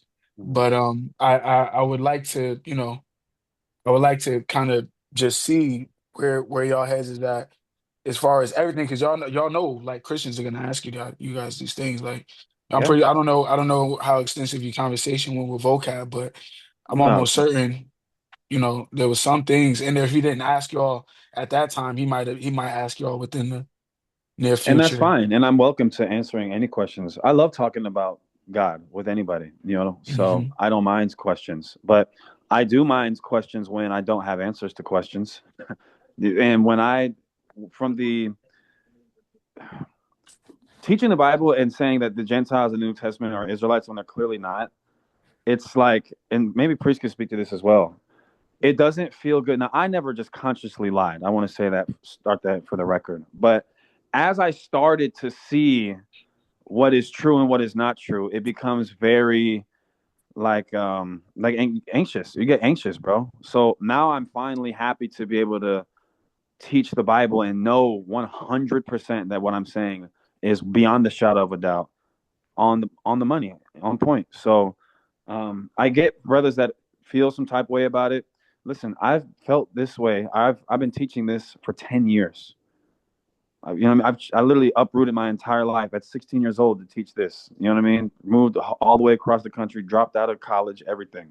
So slept on the floor, nigga, everything. But guess what? What if we should be rejoicing in the fact that this is true and it's been revealed to us? It could have easily been not revealed to us, and we would be lost in this particular doctrine like everybody else. This is Right. Go ahead. For Salak, go ahead. I wanted to pose this question to everybody. I don't know if Priest already asked y'all this. I This is haven't. one thing that I thought about I had to ask myself this question. You know what? No, And ask Yachty this. Ask Yachty this, and then Mhm. we're gonna get some other people. You can mute up from you, Hold on, Big hold on. My Yoshi. fault. My fault. Can I just ask this one question? It's gonna be quick, and Yeah, go then ahead. and then I'm done. Um, does this does this mean Mhm. that a Gentile will be able to join No. Genesis? No. Okay. All right. Yeah. No. Okay, we gotta ask Yachty. We're gonna ask Yachty this, and then Wait, hold up, everybody man. else. Why not? Because nigga, that ain't our mission. No, that's not your mission. That ain't our No, it's not. mission, We're not an man. How's it apostle not to your the mission? Gentiles. Now, I mean, hey, look, let's They see go what ahead. God does. As of right now, that's not our mission though. So, Christ but Jesus. 100%, I can say this with sincerity and certainty that if a Gentile does come by and wants to learn about God, I'll tell them.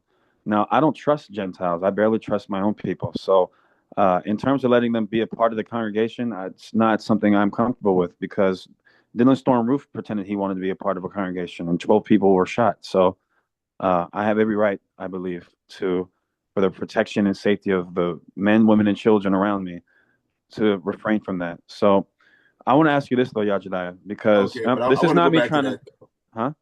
I said I don't mind answering it, but I want to go back to that though.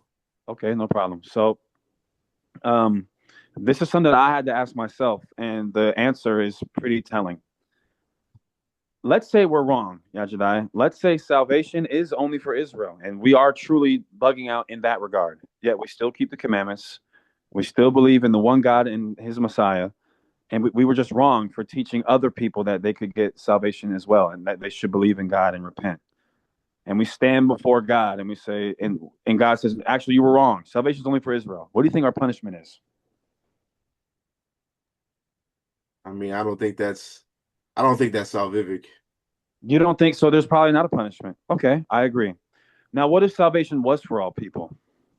And you stand before God and he says, you taught salvation was only for Israel, and you shut up the kingdom of heaven unto all these different races of people. What do you think the punishment is? No idea what that punishment would be. But see, remember the first one you said it's not even salvific. The second, the reason you're not giving me an answer is because you know there's a punishment. You just don't know what level it is. So I mean, one, there's clearly not a punishment. Two is what level of punishment. What's ironic because Paul actually addresses this in Thessalonians, I believe, First Thessalonians. Watch this. This is First Thessalonians 2, and I'll start at verse 15. For some of the, I'll read it in the King James. That's fine. It says, who both killed the Lord Jesus Christ. This is what the Israelites did, and their own prophets, and have persecuted us. And they please not God and are contrary to all men. Paul's rebuking the hell out of our people right now. Then he says in verse 16, forbidding us to speak to the Gentiles. This is what Paul says. He says some of the Israelites are forbidding us to speak to the Gentiles. That's what you read about in the book of Acts. Israelites getting mad that the Gentiles can get salvation, forbidding us to speak to the Gentiles that they might be saved, to fill up their sins always, for the wrath of God is come upon them to the uttermost. He's talking about, not only is he's talking about Yadi.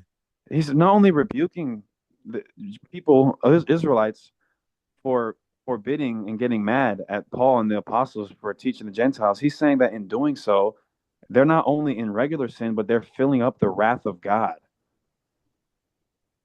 Why even, bro? If one is clear in the scriptures, in my estimation, and two, even if you're wrong about it, there is no punishment. Why would I even take the chance if I have a wife and kids? Why would I take the chance, period? Especially if I have a wife and children. Come on, bro. This isn't just for y'all. I had to ask myself this. I had to ask priest this. I had to ask, you know what I mean? Like all of Genesis, all of the entire camp.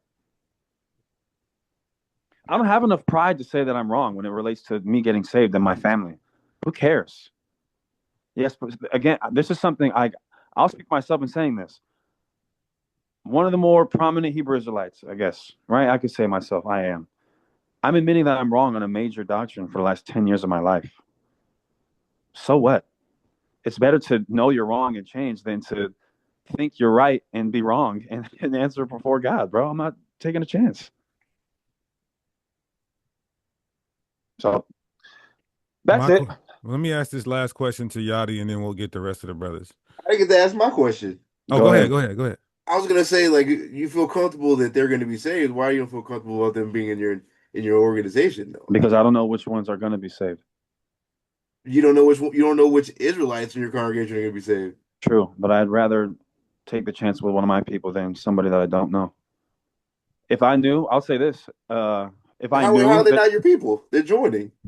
Again, they're saying they're my people. Yes. Like a black person, that Israelite rather, like an Israelite, black, Hispanic, Native American, even if they don't believe, they're still my people to an extent. And a heathen has to believe in order for them to be my people. So if I knew, if I had them X-ray vision and I could say, this is a sincere believing Gentile, then I wouldn't have an issue with them. But I don't. And because of that, I have to take a certain level of precaution.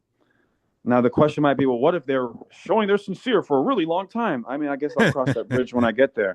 But as of right now, especially since this is just something that, I've had to convince priest about within the last couple weeks or a few weeks.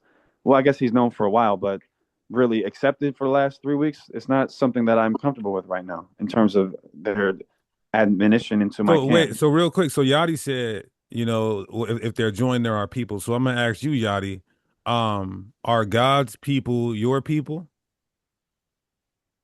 I was asking that based off of y'all's understanding. I know, but I'm asking you that. Is God's people your people? The Israelites, yeah. So if God says the other nations are his people, are those now your people? I mean, I'm doing whatever the Lord tells me to do, brother. Okay, good. So So they can join in the Masada, kingdom right? of heaven, and when we get to the land, when Christ comes back, the Gentiles that are joined, are those your people? And man, if the Lord and Yahweh shall say that's my people, it's my people, man. Good, I agree.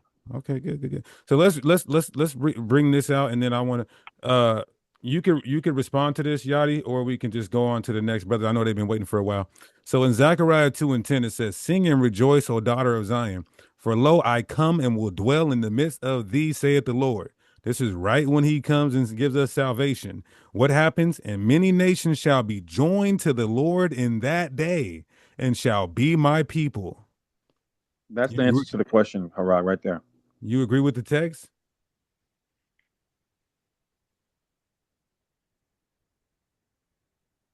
You talking to me? Yeah. Join these people. These are not Israelites. There's no way to twist Yeah, it and make it Israelite. I'm not gonna say that those are Gentiles. I mean, I'm not gonna say they're Israelite Gentiles. No, those are other nations. I mean, as far as I need to clarify something real fast. As far as y'all's picture of what the kingdom looks like, I don't have an issue with that.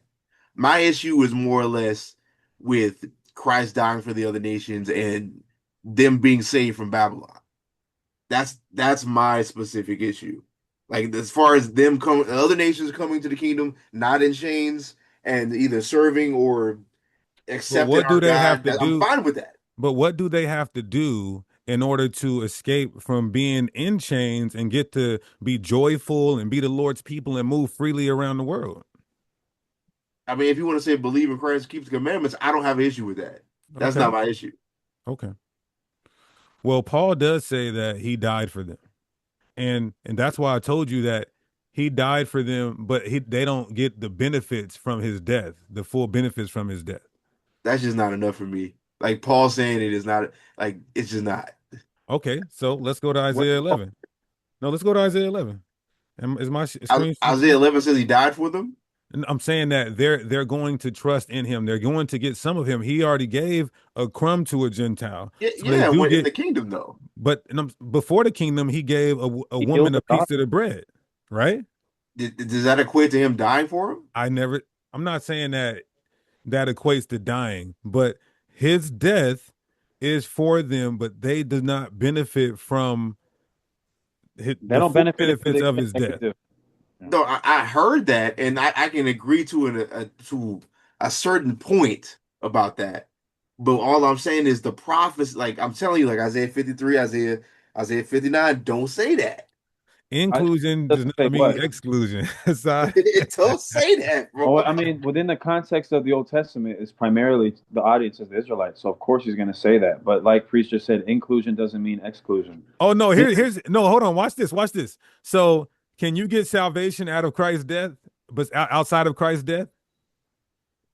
Uh, No, I would believe so. No, I believe no. No. Okay, so how are they getting salvation when it says they get salvation? that's ball game, bro. It's over. And That's which ball one? game. In We read context of Isaiah what scripture? 56. You saw Isaiah 56? Yeah. Is there some up? Can they come up some other That's way? already in the kingdom. Hold on, but it's not. We already agreed though. Verse 1 says, "Keep my righteousness and do judgment, for my salvation is near to come. Blessed is the Yeah, Son of Man that doeth this." Meaning, and then it mentions the altar that doesn't exist yet because it hasn't been that's built yet. well, that's later in the chapter. But the point of the first three verses talk about salvation that's to come and what you will need to do in order to receive the salvation that is to come. I'm talking about this side of the kingdom, brother. Okay, so Okay. can a Gentile watch this? What would a Gentile need to be saved from in the kingdom? We have just like in Isaiah 56, like I said, there's multiple different interpretations of what save is. Like in So what do Isaiah they need? 56, What that's definition do preservation they need in the kingdom? to be preserved To be preserved from what? from what I guess whatever wrath they have coming. But whatever wrath they have coming, why wouldn't they die on Judgment Day? That's a great question. Right, because they're getting saved on Judgment Day. All right, this is the last one, I promise. And if you guys feel like we're taking too much time with Yajadiah, that's because that's our brother. He was in Sakari with us. We've been knowing this brother for how long? Over 10 years, probably now. Wait. Yeah. Yeah, so that's why. And we want the brother still, support us and we support them. But so I want to ask you this last question. Yeah. The light here, right? Okay, so Isaiah 49:6, and he said, "Is a light thing that thou shouldest be my servant to raise up the 12 tribes of Jacob." This is all of Israel, right? Yes, sir. The preserver of Israel. I will also give thee for a light to the Gentiles. Who's the Gentiles here? The non-Israelites. Okay, that thou mayest be my salvation unto the end of the earth. How do you understand that in the same clause as Gentiles? That's that's the persevere, like being preserved. Because the restoration is them being saved from Babylon and all the ends of the world and brought back into their land. And after that, they're light to the Gentiles. That light to the Gentiles is that preservation that you see in Isaiah 56. Okay, so they get salvation, Gentile salvation. Yeah, that's fine. That's not my issue though. Okay, and they get this without Christ's death. I mean, How can what do you mean? What do you watch mean? this? Watch this aside. So sins bring the wrath of God. If they're going to escape the wrath of God to be preserved, then that means their sins were what? Damn. They're repenting in the kingdom of heaven. Well, no. What are we talking about here? He said they're repenting in the kingdom of heaven. But They're wait, going to hold up. Isaiah 56 shows that because they're going to have to take hold of the covenant. no, I'm saying sin brings the wrath of God, right? Yes. These Gentiles right here are escaping the wrath of God, right? Let's see, escaping the wrath of God. Let me see. Give you light to the Gentiles. Light to the, I mean, technically. So that means their sin had to be what? It's forgiven. How Okay, could so it be through whose blood? But Through whose blood? that Through does whose not blood? say the Hold on. prophecy still does not say Through Christ whose died blood? for them. Through whose blood do they get the forgiveness of sins? Where does it say that in this text? I'm not asking you that. Or I'm asking you, where does it say that in this text, though? Through whose blood do they get the forgiveness of sins? Hey, man, you got to show me that in this text. Well, I mean, they're getting the forgiveness of sins. So how is my question? They repented. That's it? They just repented? They repented. Okay. And with who's just to God directly, or so they don't need a mediator? I mean, there's always been a mediator. Okay, so who's theirs? He's gonna say him. He forgives I'm them. trying to say Christ. Yeah, I can't. Right. No, I want you real quick. Yachida, I'm not trying to Salakia. I'm sorry if I'm sounding like I'm trying to be a lawyer right now. No, this is fun. No, please. I got smoke on this, bro. I need to just think this over. I need to get in the lab. I'll be all right. All right, all praises. Okay, so we love you. Let's move on to the next brothers. Kananaya, go ahead. Damn, it's been 2 hours already. We've been in the spirit of God. I promise you, it feel like 15 minutes. All right, let's run this up, and then I want if you guys are hurt by this, just know that niggas not holding camp in Beverly Hills. Niggas not trying to have the white man join our camp and get some white woman. All we're trying to do is rightly divide the word and do what these other camp leaders are not doing and just being honest and sincere about the text. There's no agenda behind this. Kananaya, go ahead. Water, that's so funny that you say that, Malak. What do you do, or how would it go now if a brother feels like, hey, I'm with this Edomite woman, or I'm with this Canaanite woman? You know what I'm saying? Like, how do you approach that situation now? You know what I mean? Like just talking to a brother on the street and he feels in his heart, or he's saying like, man, look, The Bible suggests us to marry our own. We're going to continue to marry our own people. This is TLCC. So and what about and I was just thinking about it, right? I think the word salvation and things of that nature is like what is just holding people, you know what I'm saying? They got that vice grip on people. Is there another word possibly that describes what we're trying to say about the Gentiles, or is it just salvation, like flat out plain? They get saved, bro. It says what it says. Now, we would have to quantify as to what their salvation looks like, but by definition, Right, word they get salvation. Yeah, because our brother Harag is saying, what's our definition for salvation? right. The biblical definition. Being delivered from peril, being saved from judgment, being delivered from incoming disaster. Yeah, When being it saved says from something harsh. But right, that's why I said earlier, like I think that's what's tripping me up because what harsh, like what salvation do the other nations get if they we are have being saved from the wrath of God, saved from the lake of fire, saved from nuclear bombs that are going to drop on this place, saved from pestilence, saved from martial law, saved from all the crazy stuff the Bible says is getting ready to happen, saved from that, saved from God killing them for all their sins. okay? I mean, because I don't know, it's just a little. I don't know. I can't even explain it, but it's not like I necessarily disagree with it. And I understand it, but I just think it's that word salvation that just got me also too. Like that shit got me tight. You right now, like I No, no, don't know. no. You I feel feel me? it. Like I feel it. that Listen, shit. listen. It's hard for me to even utter these words, but I'm keeping it biblical. So Uh, now watch this, everybody. You guys want to know about the Edomites? The Edomite question. We'll answer that in 1 second because I know that's everybody's gonna be on the edge of their seat. Ooh, they can't do that because what about Esau?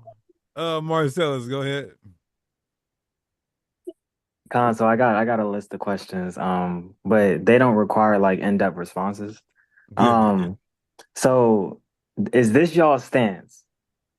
Paul understood Gentile salvation, but he didn't understand sacrificing the idols.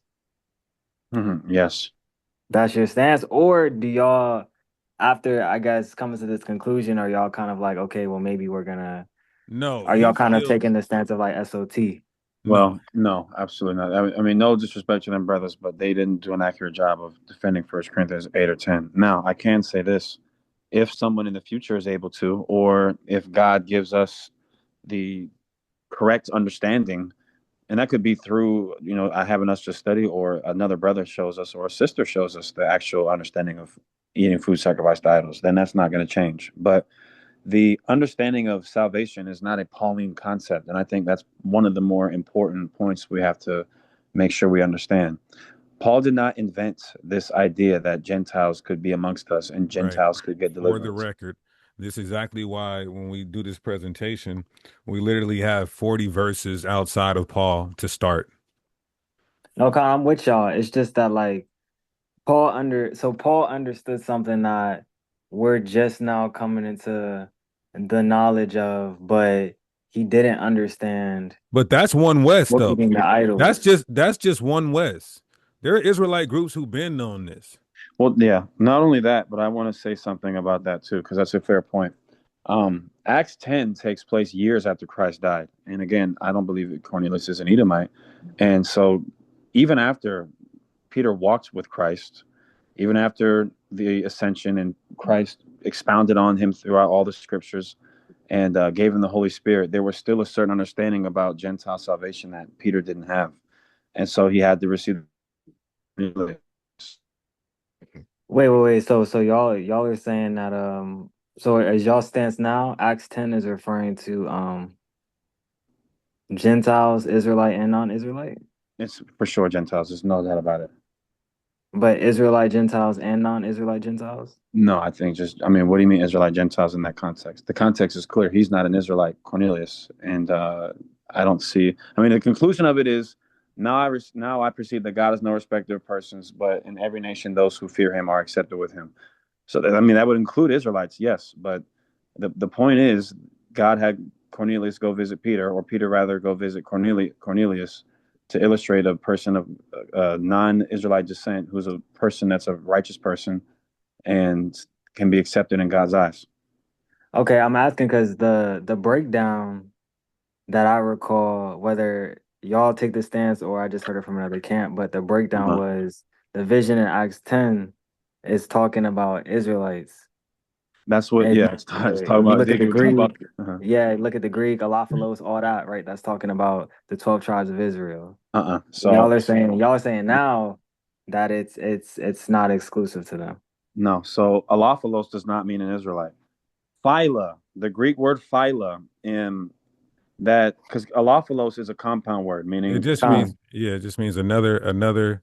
It really means another kindred. But I thought that meant that he was from another tribe. That's why I broke it down like that. Okay, But when Con. you look at it, that word is kindred, like another race. For example, in Matthew 24 and 30, it says, then shall appear the sign of the Son of Man in heaven, and then shall all the tribes, phyla of the earth mourn. Does that mean only the Israelites, only the 12 tribes of Israel are going to mourn? No. So Wait. So Hassan, what are you gonna do about your breakdown of all kindreds, nations, and tongues? what about my breakdown? All nations, kindred of tongues. Revelation Because 7 and 9.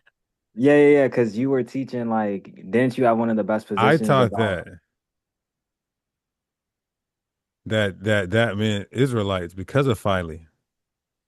Right. I So mean, Nah, I'm but sure Philemon, Hassad, I'm I sure think Hassad said it too. uh, Hassad would go into like the Greek word for like he would go into the Greek Septuagint and point out a connection to say, oh well, just I because know what you're it's talking about. So in con second con Ezra, con. yeah, in second Ezra 2 and 40, it makes mention of the great multitude and calls it Mount Zion.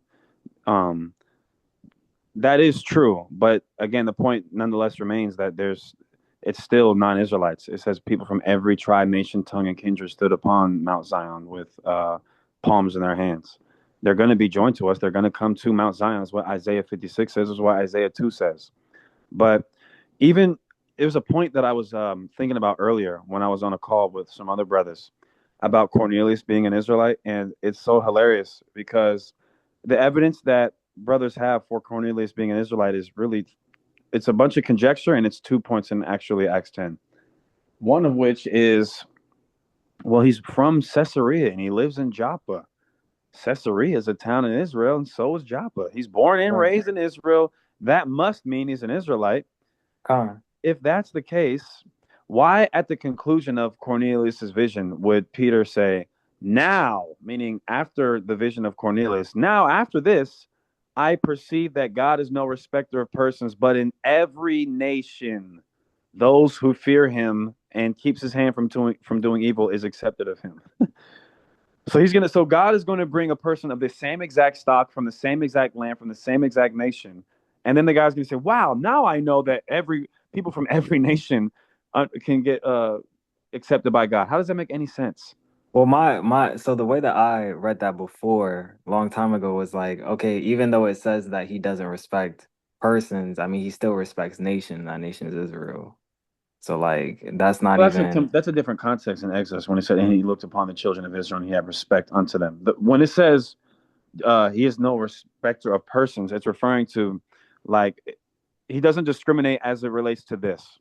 If you're a Moabite, Edomite, Ammonite, Canaanite, whatever, despite you being that, you have an opportunity to have a relationship with God. That's what he's saying. But he did have, it's not the same as he had respect because of the bondage that we were suffering and crying out to God in Exodus. That's a completely separate context. Okay, but so next question, right? Mm-hmm. So okay, Romans 11, the grafting in. Sure. Who is that talking about? Exactly. Listen, you know what's so funny is I don't want to go on a rant, so please just stop me if I'm going too long. But what it's talking about is literally, and I don't want to sound like an asshole. It's literally what it's talking about. It's really one of those chapters that is so self-explanatory. I don't even think you need me or priest to really go in and break it down. We certainly can. And I want to Well, say that to mean like if you don't know how to break it down on your own, you're stupid. But a Hebrew Israelite of the One West persuasion has to put so much baking soda into that in order to try to whip that into something other than what it's clearly saying. You know what I mean? so it's clearly saying now with this understanding, it's talking about Gentile salvation.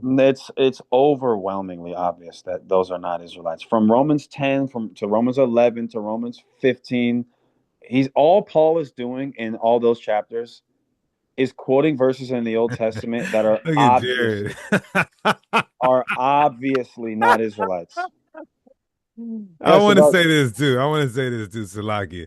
When I debated God logic, I already knew that he was gonna kill me on Romans 11 because I knew way back then what Romans 11 was about. You know what I mean? And he got me. I had to stay right there and try to fight out of it. And I did well though, because still, we know how to use our rhetoric, but Aaron Donaldson said you can't be put in what you weren't part of, but you can though. But hold on, but then I have another question, right? Yeah. I have another question, right? So, okay, so what about in Galatians 3, where Paul says you cannot add to the covenant, but now it seems like the Gentiles can be added to the new covenant. How do we deal No, with that? they're not. Well, what Paul is speaking about in Galatians 3 isn't even the new covenant. What he's speaking about is the promise Abrahamic to promises. Abraham. Yeah, the Yeah. promise to Abraham when it says, "And in thee shall all nations of the earth be blessed." Right. Gentiles are there, right there. The nations will be blessed through blessing Israel.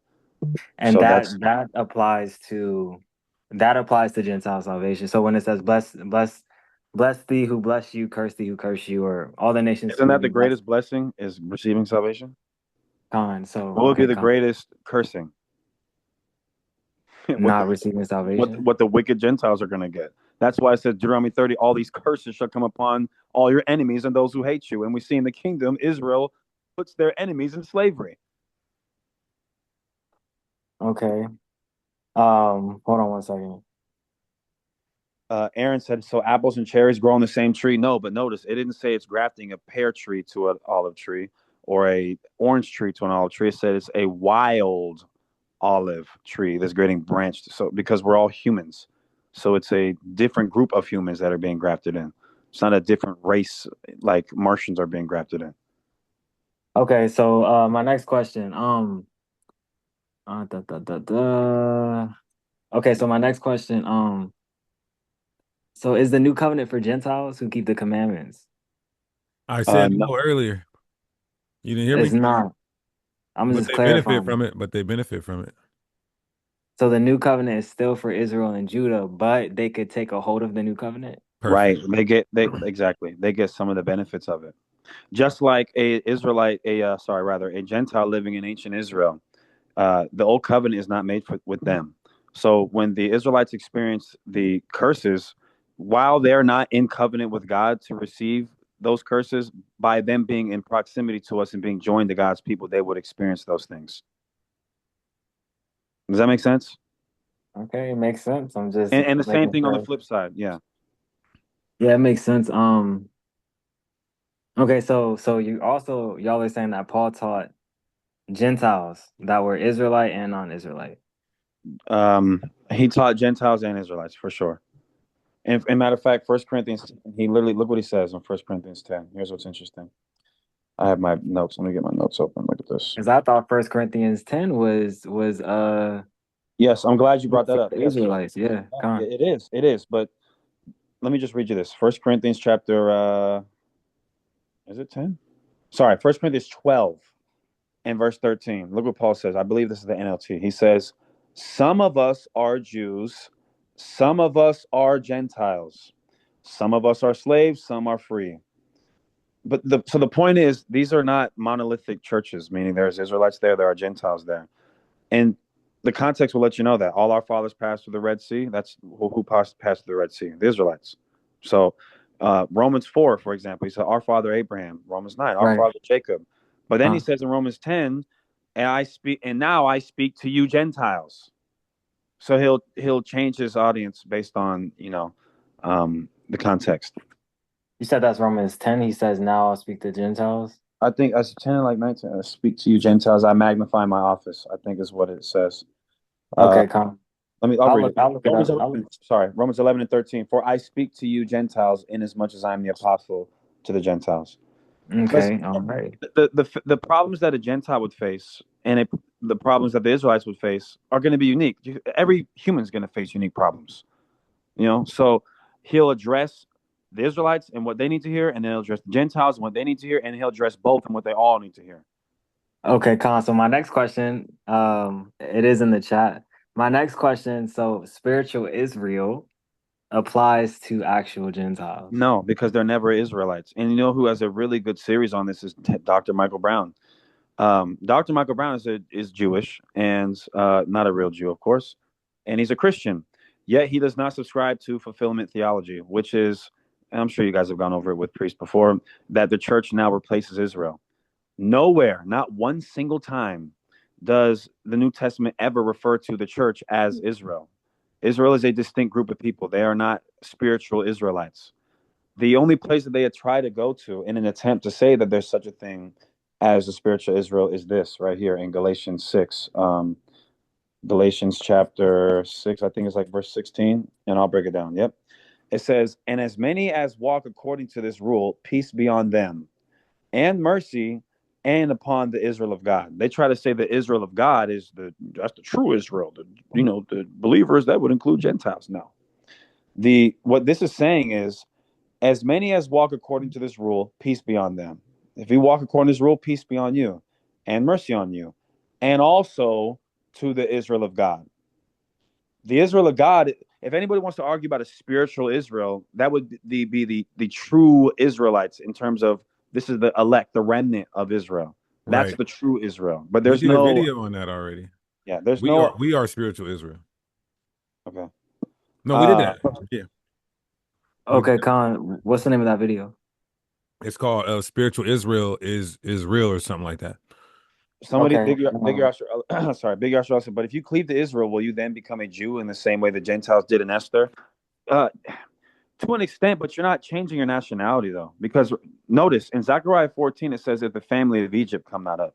They're still being referred to as their biblical nationality. Misraim is Egypt, right? So they're still not Israelites, but they can be joined to the people of Israel, just like King Solomon made a brotherly covenant with Hiram, king of Tyre. They don't become Israelites just because they're in alliance with us.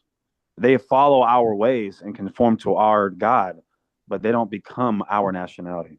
But they could become the people though.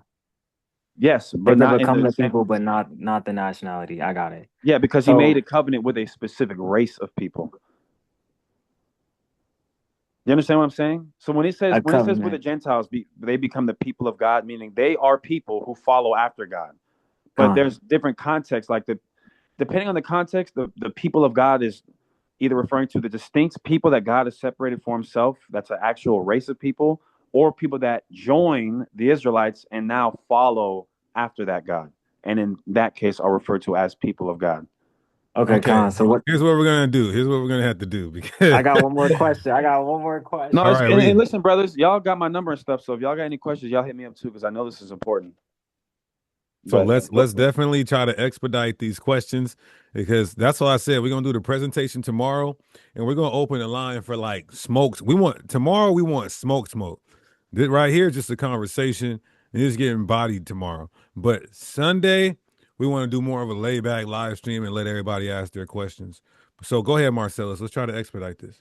Okay, so Galatians 3 justifying the heathen. What's that talking about?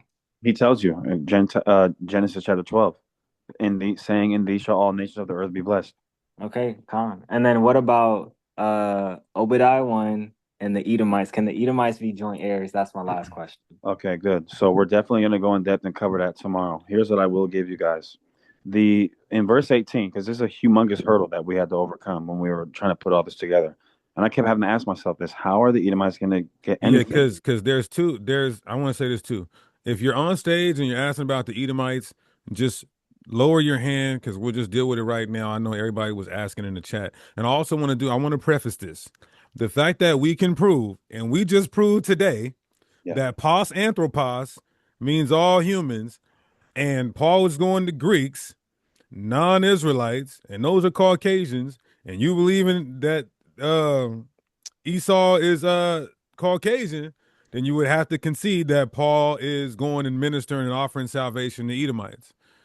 So keep that in mind. We're trying to reconcile what Paul is doing and saying as well, but there is a prophecy that we can go to show that there's a remnant of all nations that are called by his name to escape bondage if they repent and take hold of the covenant.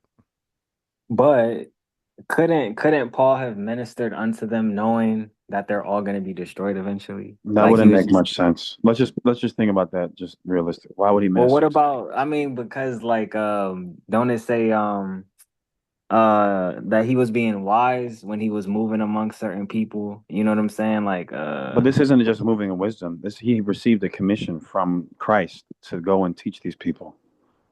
It's not about just moving in wisdom. Moving in wisdom would be okay. Well, anytime an Edomite comes up, I'll just not teach them and teach the other people in the crowd.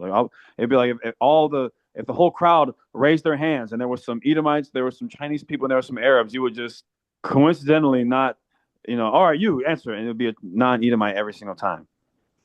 so Paul I'll be taught Agrippa honest. could be saved. I'll be That honest. he was being genuine. I was about ready to throw away all of Paul until we did see this outside of Paul. So I'll be honest with you. Because I'm like, Edomites, why the hell would he go to Edomites if Edomites could be destroyed? So in Amos 9 and 12, when it says I've heard that this that one. we may possess the remnant of Edom and of all the heathen which are called by my name, saith the Lord that doeth this. So we used to break this down and say the they which are called, the they right here are the ones who are called by my name. There's no scholarly translation that'll corroborate that, not at all. Even we talked to our dear beloved brother Ariala earlier, and he said that he looked into Hebrew and he couldn't, respectfully, he couldn't make that mean that. So that means that Edom and some other heathens are being called by the Lord's name. Now, how why is he going to do, how can they be a part of the heathens that are going to be destroyed if they're being called by his name? Being called by his name was never a negative connotation. So these would have to be the remnant of all these nations who did something prior to Christ coming back to be called by his name. So that means Obadiah. How do we interpret Obadiah then? Where, because before we were like, oh, it's all Edomites, all Edomites, all Edomites. Perfect. Yeah. So when it says in verse 18, it says, and the house of Joseph shall be for a fire, house of Joseph a flame, for they shall kindle in them, and there shall be none remaining of the house of Esau, for the Lord has spoken it. So now it says none shall remain. So how can you say none shall remain and then say some shall remain? That's colorful language that's used all throughout the Bible, and I'll explain. So if anyone thinks, "Oh, why you're twisting the Bible," know this: I thought that's what it was before I even found evidence. And every time I would say that, Deacon would say, "No, now you're twisting the Bible. We're not going to twist the Bible." So I had to find evidence that none shall remain does not mean literally none shall remain. In Ezekiel chapter I got 7, it pulled up. I got it pulled up. But before that, Hassad, they have to explain too why there's a remnant called by his name. These can't be the ones. This is a good thing, but they're still being our possession. I don't want nobody to forget that. Even this good thing that they're getting, a remnant of them, they're still our possession. I want everybody to remember that. So let's see if none remain is literal, because we have some being called by their name. They can't be the ones getting destroyed. Is there another example in the Bible where God said none will remain? You can break it down inside. yeah. So in Ezekiel, you have it on the screen. Yeah. All right, let me take a look. In Ezekiel chapter 7, verse 11, it says, violence is risen up into a rod of wickedness. None of them shall remain, nor of their multitude, nor of any of theirs, neither shall there be wailing for them. When you read verse 27, and y'all can on your own time, or a matter of fact, we'll go to verse 27. It says, what is this talking about? We just read this random verse in Ezekiel in the middle of the chapter. It tells you what it's talking about. Ezekiel 7 of 27. The king shall mourn, and the prince shall be clothed with desolation, and the hands of the people of the lands, this is the land of Israel, shall be troubled. Contextually, when you look at this, you can look at any commentary, you can ask your pastor, ask ChatGPT, whomever. They're all going to agree that this is referring to Babylon destroying Israel. How we know? Why we went to verse 27, it says, the king shall mourn and the prince shall be clothed with desolation. When Babylon invaded ancient Israel, they took Zedekiah, who was our king at the time, plucked out his eyes and killed his sons in front of him. That's the fulfillment of that right there. Why do we bring this up, and how does this tie into Obadiah 1 and 18? It says that when that happens, when Babylon invades our lands, that none will remain. But when you read 2 Kings 25, when Babylon invades, it says they left the poor of our people in the land to till the ground, to be farmers. So that means some did remain. So now what does this mean? Does this mean the Bible contradicts itself? God had a false prophecy or what? It's pretty simple. It means none shall remain is hyperbole to indicate a grand type of destruction, not a total annihilation of an ethnic group, but a destruction so great that it's worth putting emphasis on it. Exaggeration.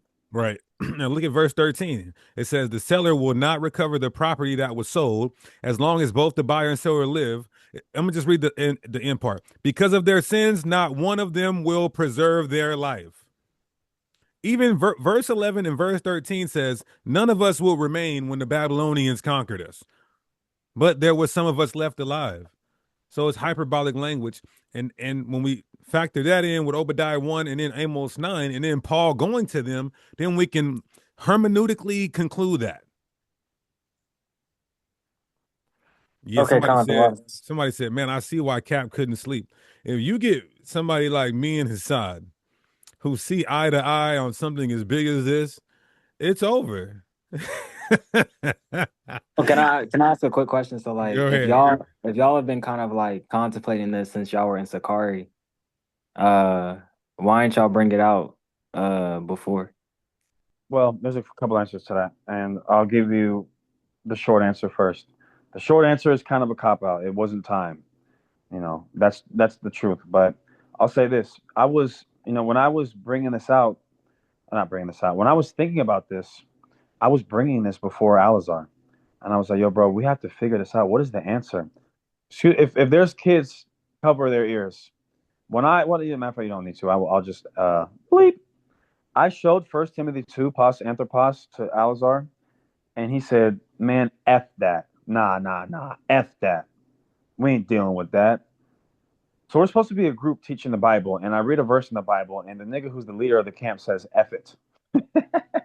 So I didn't know the answer. All these questions that you guys are asking, I didn't get an answer to. So if I don't have an answer to these questions, how am I going to present some information for then people to ask me questions that I can't give answers to? So I've been trying to find the answer for a while. That's why I stopped uploading as much on my channel, to be honest with you guys, because I was I could not teach the Bible without this elephant. And every time I thought about the Bible, this topic would come up, and I couldn't do it. I had to figure this answer out before I really got back into the capacity and teaching that I'm used to. So even when y'all showed like the Old Testament precedents, like I guess we didn't know about it to this extent back then. Okay, maybe. Hey, listen, you know what's crazy is maybe if we did, then maybe things would have been different. But in light of recent events, maybe God wanted to hide that so that could come out. We could be removed, and then he would give it. Yeah, this would have never. If even if we would have showed Alizar all of this, this would have never been able to come out, and we be a part of One West. Right, Con. The water. So are the laws done away with? What? What do you mean, brother? He's talking about he's talking about so are the laws done away with? If not, we should focus on them laws. Other nations exempt, so we that PDF on the laws. I'm not sure what he means by that. Maybe he can word it a little bit better. I thought he was talking about the law we're doing on the classes. Okay, so let's get Kashial, Shamard, and Yadi, and then we'll see you guys on the live class tomorrow. And this is just 25% of what we have. Kashial, go ahead. Yeah, so like I got maybe like 3 or 4 real quick questions. I just want to kind of breeze through real quick because I know we're pressed for time. But the first question is just to give some precedents, right? When you guys talk about this salvation for Gentiles, right? When you read the account in Babylon, when you read Jeremiah 29, it says verse 7, it says, "This is what the Most High told Israel while we were in Babylon," right? And I think what you guys are saying is going to be a role reversal, even this being an example. It says Jeremiah 29:7 says, "And work for the peace and prosperity of the city," meaning Babylon, "where I sent you into exile. Pray to the Lord for pray for the Lord for it is welfare will determine your welfare." So is that something that you're alluding to, that these Gentiles are going to be exuding? This is their sentiment? Read the last part again, please. It says,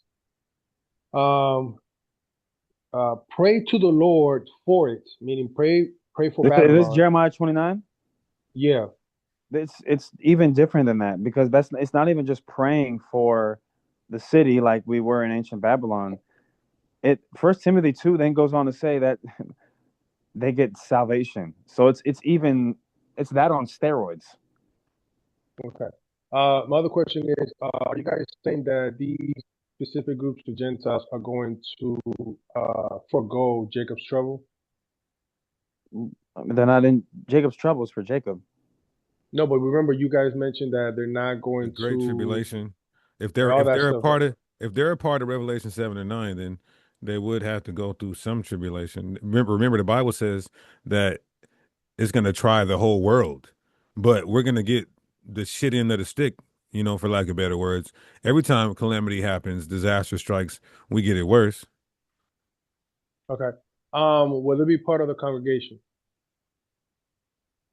The congregation is considered two things when you look at it from a Hebraic perspective. The congregation is living amongst us. Yes, Gentiles can live amongst us. Then the congregation is congregating amongst the temple. Moab and Ammon won't be able to do that still in the kingdom. Okay, so when we read the book of Revelations of what is it, verse 11 Yeah, and 1, where they're going to be part of the outer courts. yeah. How does that work? That means that, first of all, that's talking about the spiritual temple. So they're still a part of it, but that's proving our point that they're still an ethnic hierarchy. They're not a part of the inner court of the temple. They're the outer court. But that's not literal, so I wouldn't be Okay. Entertaining the fact about animal sacrifices and stuff like that. Okay, last question. Timothy, is he a Gentile, according to y'all? According to this new understanding? According to everything that we have been researching, um, there's no evidence that he's an Israelite, bro. He's a Gentile. Same. So Timothy is the head of a church appointed by Paul. Yep. So how does that translate in the kingdom? If he What has do you that mean? level of authority. So okay, so let me put it like this: when Timothy is the head of the church, is the church explicitly Gentiles, or is it mixed? Is like the mixed multitude, or like most of the church? I don't think there's any church that Paul wrote to or that existed that didn't have Jews and Gentiles. I think even the church in Jerusalem had some Gentiles there, but proselytes. Yeah, proselytes. But there's no. I mean, I'd love to see the evidence that Timothy was an Israelite. I'd love to see the evidence that Titus was an Israelite. I'd love to see the evidence that Luke was an Israelite. I'd love to see the evidence that I'm actually wrong about all of this, and I'm tripping. And one of you guys is going to show me that I'm wrong. But no, that's good. That's good. That's good. And hopefully, we can get a peer review, and then brothers can debunk all of these verses and claims and sources that we bring out. We're definitely open to hear it. And I just to clarify, I leave it at this. So, we have Gentiles teaching Israelites. Is that what you guys are saying? We have Timothy, for example. Yeah, let me answer that. Jethro is responsible for part of the Torah. So if we're gonna get upset at Timothy, then we got to get upset at God, which of us are gonna do. Yeah, Balaam prophesied until not he went I'm talking about, look at this, Deuteronomy 1, and let's take a look. Deuteronomy 1, and what am I looking for? Where is this? Where Jethro? While you look for it, I'm just gonna say this, right? The reason I asked, right, because this is what came to mind. If there's gonna be a hierarchy in the kingdom, regardless of the fact, right? Are we going to have Gentiles teaching Israelites? Like, as far as is that the example? We're in the new covenant. We're in the new covenant at that point. So we're still and that also proves that they're not in the new covenant, because we'll be teaching them. They won't be teaching us, and we won't be teaching each other.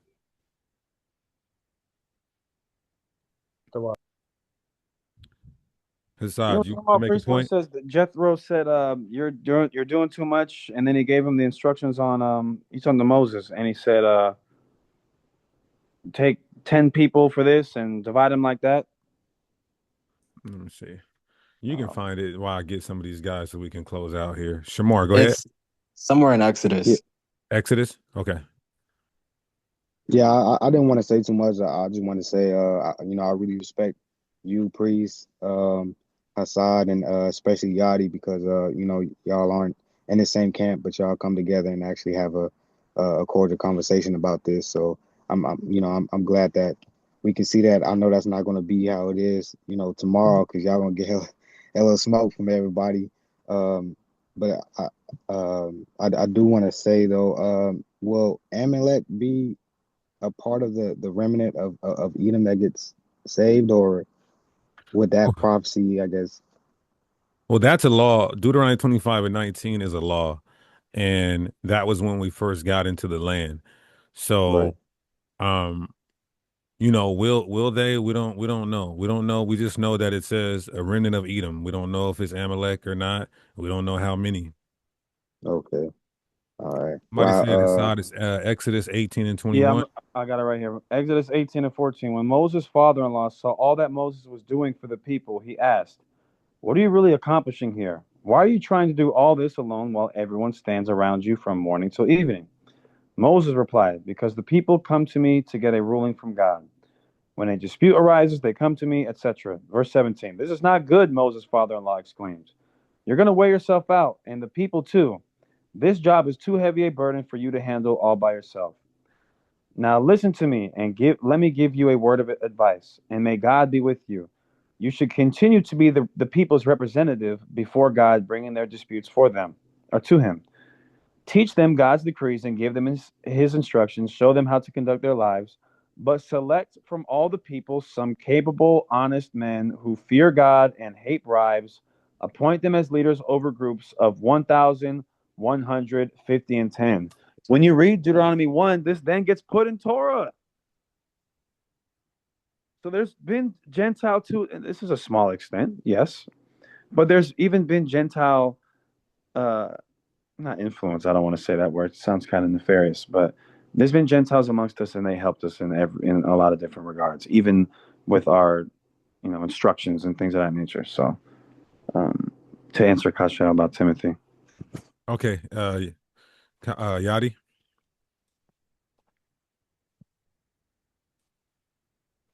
Yadi, go ahead. Unmute yourself, brother. Yo, can you hear me? I hear you now. Yeah, I was talking the whole time. Man, big Gentiles, not the little ones, man. Uh, Come to save the little ones, man. Gentiles. Gentiles. Well, that's how we're gonna start the class tomorrow. Big Gentiles, not the little one. So I was That's how gonna we're say, starting the class tomorrow. Can Moab and Ammon apply Isaiah 56? Yes, Why? because it says pos anthropos. He's saying, And can they bring a sacrifice even though they can't come to the? can they bring sacrifice? Excuse me. I thought you meant like salvation. Yeah. Yeah, no, that law would still apply. That law would still apply. That's a good question. So they can receive. So how can they receive salvation then? Unless, well, salvation is still being if if they do what's right post or I'm sorry, prior to Christ, then they're getting out of bondage in the lake of fire, but they may not be able to do the things that other nations are doing unless we say that that was for that time. But I don't see that law only being for the time when we came into the land. So that is a good question. Yeah, it's a great question because if what part of the requirements of them getting that salvation is them offering sacrifice, and they can't do that. No. That's your interpretation. We're not saying that when they get to the land, then they escape the lake of fire and bondage. Then they offer animal sacrifice, and that gets them salvation. We're saying they get the salvation before they even get to the land. Okay. Okay. I'm gonna be back. I'm gonna spin the block on you niggas, man. I'm All gonna right. spin the block on you niggas, man. Let's end this with Marcellus. Marcellus, what's going on, brother? Okay, so the prayer of Solomon, right? Um, He prays do for a y'all stranger. believe, Yeah. yeah, do y'all believe that Solomon had that wisdom before, like he had that wisdom back in the day? Because About the he said a strangers? house of prayer, yeah, house of prayer for all nations. Hell yeah. He said, if a stranger which is not of your people Israel Damn. comes to this temple and prays. Matter of fact, I think he just said praise towards. They don't even got to come up, just praise toward the temple. He prayed to God that God would hear the prayer of a Gentile. And then he was also Christ regenerated, or Solomon? Christ was Solomon regenerated, so that's a cold thing, right? Hey, Jesus prayed that the Most High would hear the prayer of a Gentile. Yeah. What you That's say a about cold that, thing. Yachty? That's What a you got to cold say thing. about that, Yachty? Hey, Yeah, Yachty, do nigga. you pray for non-Israelites that the Lord will hear their prayers? Man, I pray that they die, man. Who just came off a mic and said that? That You was little me. niggas bring it to the eye, man. Hey, he was praying for his wives. He was praying for his wives. Okay. See, so, oh wait, hold on. My bad. I have to say this. So Shabar was right then. No, To a I'm asking very you a question. Is Jesus Christ Solomon according to your theology? Hey man, you gonna answer my question though? Shabar wasn't partially. right. No. He wasn't right. Okay, yeah, yeah. Christ did do that. If he's Solomon, he did do that. Okay, so Christ prays that Gentiles, that God hears Gentile non-Israelites' prayers. Do you Yeah, follow after Christ? yeah. I follow up the Christ. It's unfortunate that the prophecies about his death is only applicable to Israel. Okay. Well, what are you getting into tonight, Brother Yashadiah? No, nothing. Okay. Well, I want you to have a good one. No matter what you do, I want you to have a good night. Hey, Yadi, what rhymes with Suge Knight? So I Oh, that's wild work. Oh, That's praise. wild work. Y'all know what though? I was gonna say that because I was wondering when y'all were reading it, right? Like, how do we know Paul wasn't bugging when he said, okay, Christ told him to, go to the nations, right? But you could use the prayer for all nations to support that if you believe he was Solomon reincarnated. Con? Yeah, I'm sorry. I'm just reading somebody's comments. Someone said this sounds like borderline blasphemy. Yo, you guys, I don't know if the brother's being serious, but let's really kind of unpack what we are saying here. We're saying that Gentiles can obtain mercy. Our hate for Gentiles, while understandable, cannot exceed our love for God and our submission to what He says. You have to really analyze yourself, brother. If you're saying that what we're teaching sounds like almost blasphemy, because we're saying that 99% of Gentiles. So most Hebrew Israelites say 100% of Gentiles. Hold on. Say 100% of Gentiles get destroyed no matter what, or they're going into slavery. We're saying 99% of them about are going to face that, and 1% can obtain some form of mercy. And now it's like, oh wow, that's blasphemy. Come on, y'all. We can't have that much hate in terms of our hate for them can't outweigh our love for God. Is what I'm saying. Salakia, that was me who said that, but it's like to when you guys just did the whole Solomon and Yahweh thing, like Yahweh prayed for the Gentiles when they did what they did to him. Like I understand it, but it's like damn, like Salakia. I I didn't hear mean no you. I mean, I disrespect hear you. for it, But but again, like yeah, that shit is it just that statement yeah. took me back. Like Yeah, but damn. let me ask you this though. What about all the evil that our people do to God and to each other? You're saying what the Gentiles did to him. What about what the Israelites did to him? The Israelites had the opportunity to have him freed, and they said, "Fuck that! Give us Con, Barabbas." con, con, con, And con. Christ said, "Father, forgive them, for they know not what they do." Right. So we got to keep that Again, in I consideration. didn't mean no disrespect, but No. that one just took me back. Like, Yeah, I damn. got you. Somebody said, Everybody's hurt because they want to continue to hate, and we're not saying that you shouldn't feel how you feel about the Gentiles. Of course, I feel the same way that the vast majority of our enemies, and like Hassad said, according to the prophecies in the New Testament, a remnant of them are going to take hold of the covenant and join with Israel. You wanted to address the comment section. Harag just says one. you said that Moses set up Gentiles over the Israelites. I never said that. So the Harag asked, so if we're not to vote for kings of other nations to rule over us, how can Moses appoint Gentiles to rule over us? I never said Moses appointed Gentiles to rule over us. Moses listened to his father-in-law's advice, and then that became Torah later in Deuteronomy chapter 1. Um, so that's the answer to that. Cassius said, I need a bottle. Man, you know, I wish I had some scotch right now. Man, y'all, I need some scotch for tomorrow. I'll tell you that. After Okay, class. Marcellus, you had a question. Let's go ahead and we're getting ready to talk about alcoholism and shit. Marcellus, what's up, brother? I did have one more question, but I forgot. Okay, so I forgot. let's just take it out. We almost spent 3 hours in this, and it don't even feel like that. I enjoy this though because you guys, we did this with our whole camp, and our whole camp they were adding to our points, and they were asking good questions as well. And so this is good. The live stream tomorrow might be 24 hours. Hold on, y'all. I gotta go show him. Shout out my brother. So there's gonna be some good questions on this 24-hour live stream. Big Yasserala, let's end it with you, brother. All right, all right, all right. Well, thank you for the class. It was something. I would listen. Don't please don't call me by my slave name, brother. You said Lawrence earlier. Let's refrain from doing that. Lock it. Um, but I do thank you for the information. It's something to look over. I ain't gonna hold you. I'm not sold just yet, just because I love being in my racist bag. But Well, it's definitely racism don't mean you can't. Racism doesn't mean hate. Racism means you favor your nation over everybody else. So God is still a nah. I don't hate nobody. I just got such a deep love for my people. I'm gonna have to look at this um earnestly, and I ain't gonna hold you. Um this ain't making me feel no better about Paul. It's not making me feel no better about Paul. But what I'm gonna do is I'm gonna look at it, and I'm gonna read on it, and I'm sure everybody else in here is gonna do the same thing.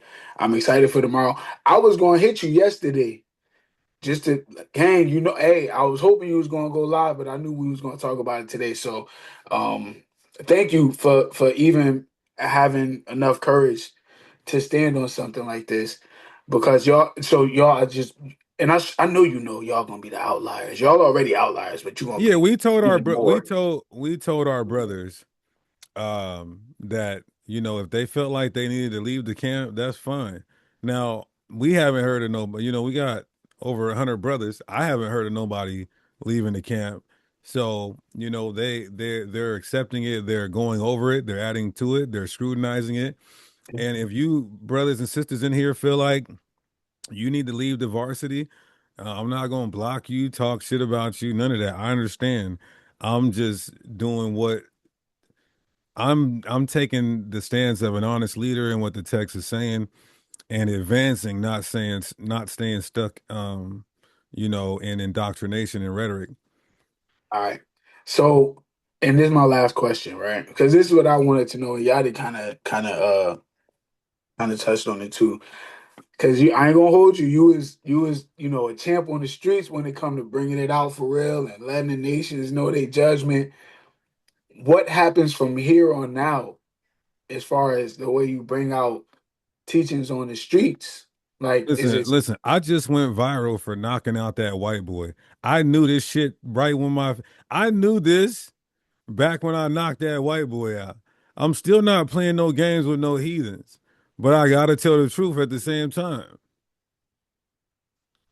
I'm just saying. So when it's the white man come, because I be seeing you out this. The white man is the devil that the Bible speaks of. You going to hell, it's not hell, but you're being, you're gonna be destroyed, and it's that energy. Is it the same energy knowing that there's a sense of salvation for them, outside of I'm of gonna continue to. The Bible says Jeremiah 28:8 of war, evil, and pestilence, harsh rebukes. Now, if a Gentile, like Hassad said, if a Gentile comes up and inquires, it's our duty to tell them the truth. But these Gentiles are not inquiring like that. Somebody put in the chat earlier that where's the Gentiles at that are cleaving to us? I don't know. I mean, there's GOCC and I know Jared had the Messianic congregation. I know Pastor Dow and a lot of these other Israelite congregations that are not One West camps, they have heathens cleaving to them and buying them land and houses and all kind of stuff. I just myself haven't seen, heathens, but that's not my mission. My mission is the children of Israel, but I'm definitely teaching the truth in the midst of that. I get that. I be on TikTok and I speak less about who can get salvation, more so how to get it. And it's always a level of contention, even when it comes to keeping commandments and stuff like that. So I don't want Yeah. to make the class any longer than what it is. But thank I you, man. I appreciate appreciate you. I you. appreciate you. I will All tell right. you guys this though. They don't have nowhere to run now. Now all the Christian apologists, they're gonna have to we can debate about the new covenant, the Trinity, and who the Israelites are now. Because now that's what we want to do. Now they're in a corner. Now you can't be saying, "Oh well, I like the way they're saying salvation, but I disagree with the ethnic hierarchy and the servitude." That's going to be easy to slam dunk on them. But now they're cornered. Now they're going to have to really take the discussion about who the Israelites are according to history, archaeology, and prophecy. Marcellus, go ahead. So would you say that Isaiah 56 is harping on the proper keeping of the Sabbath that brings forth salvation? Or would you say it's just mentioning it? Friday to Saturday. Let's say a No, heathen's no, no, keeping. like nah, the proper keeping. So that would be like the lunar. I know. I get what you're saying. Like, of course, Okay. every time it says keep the Sabbath, I would say it's the proper law. So that means like, okay, so like, would you say that keeping it wrong would exclude Israelite or a That's Gentile a, in this that's matter? that's a good question because the law is about intent. You know what I Con. mean? The law is about intent. Like you die for having sex with a woman on her period if you know, but you don't die if she wasn't and it comes on while you guys are having sex. So the penalty is about intent. So I don't know. Okay, con, the water. All right, y'all, man. Look, pray for us and get ready for tomorrow's class. Strangers cannot eat the Passover, y'all. Why are you guys asking these crazy questions like we're changing the law of Moses or something? Bro, I mean, you said they can cleave. How are they going to cleave to us and keep the commandments if they can't take the Passover? The commandments that apply to them. There's some things that they can't do. Like the commandments, there's something in the commandments that we can't do that only the Levites can do. So the commandments that apply to them that they're supposed to keep, that's what they got to keep. They cannot eat the Passover. God, we got to do this Monday, bro. You Good guys class, want to bro. you guys want to keep going? We got to It's up do to this. y'all. It's up to y'all. It's up to y'all. Wait. So that means because I could have swore this used to be an argument. So like the fact that Gentiles can't partake in the Passover means that they can't partake in the sacrifice of Christ, but that's not a valid argument anymore. No, it's still valid. That proves our point even more, bro. That they get some of him, not all of him. So it's not a one for one analogy or absolute, but you can definitely use that to show they don't get everything from his sacrifice. Oh, And we're okay, going to talk come. about that tomorrow too. All right, the water, the water. All right, y'all. Jesus Christ. Listen, yesterday we got up, been on the phone all day. Today we got up, been on the phone all day, on varsity all day on this subject. I am completely drained, but I'm super duper excited too at the same time. I am super excited to talk about this tomorrow and bring forth this information. And I really pray that Israelites can take the scales off their eyes and just read it for yourself. Read it for yourself and say, what sounds more bugged out? That I'm saying everywhere in here is Israel, even when it's saying, um, even though they're not your people and of another people, and you force it to mean that, what's more bugged out? So I pray for y'all. Y'all pray for me. Let's end this by giving all praises, honor, and glory to our heavenly. Somebody said, how disappointing with Ariala. We talked to a lot of camp leaders lately, and they're like, man, I don't like it, but it's saying what it's saying.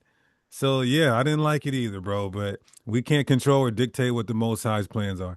I love y'all. Peace, blessings, and shalom. Shalom.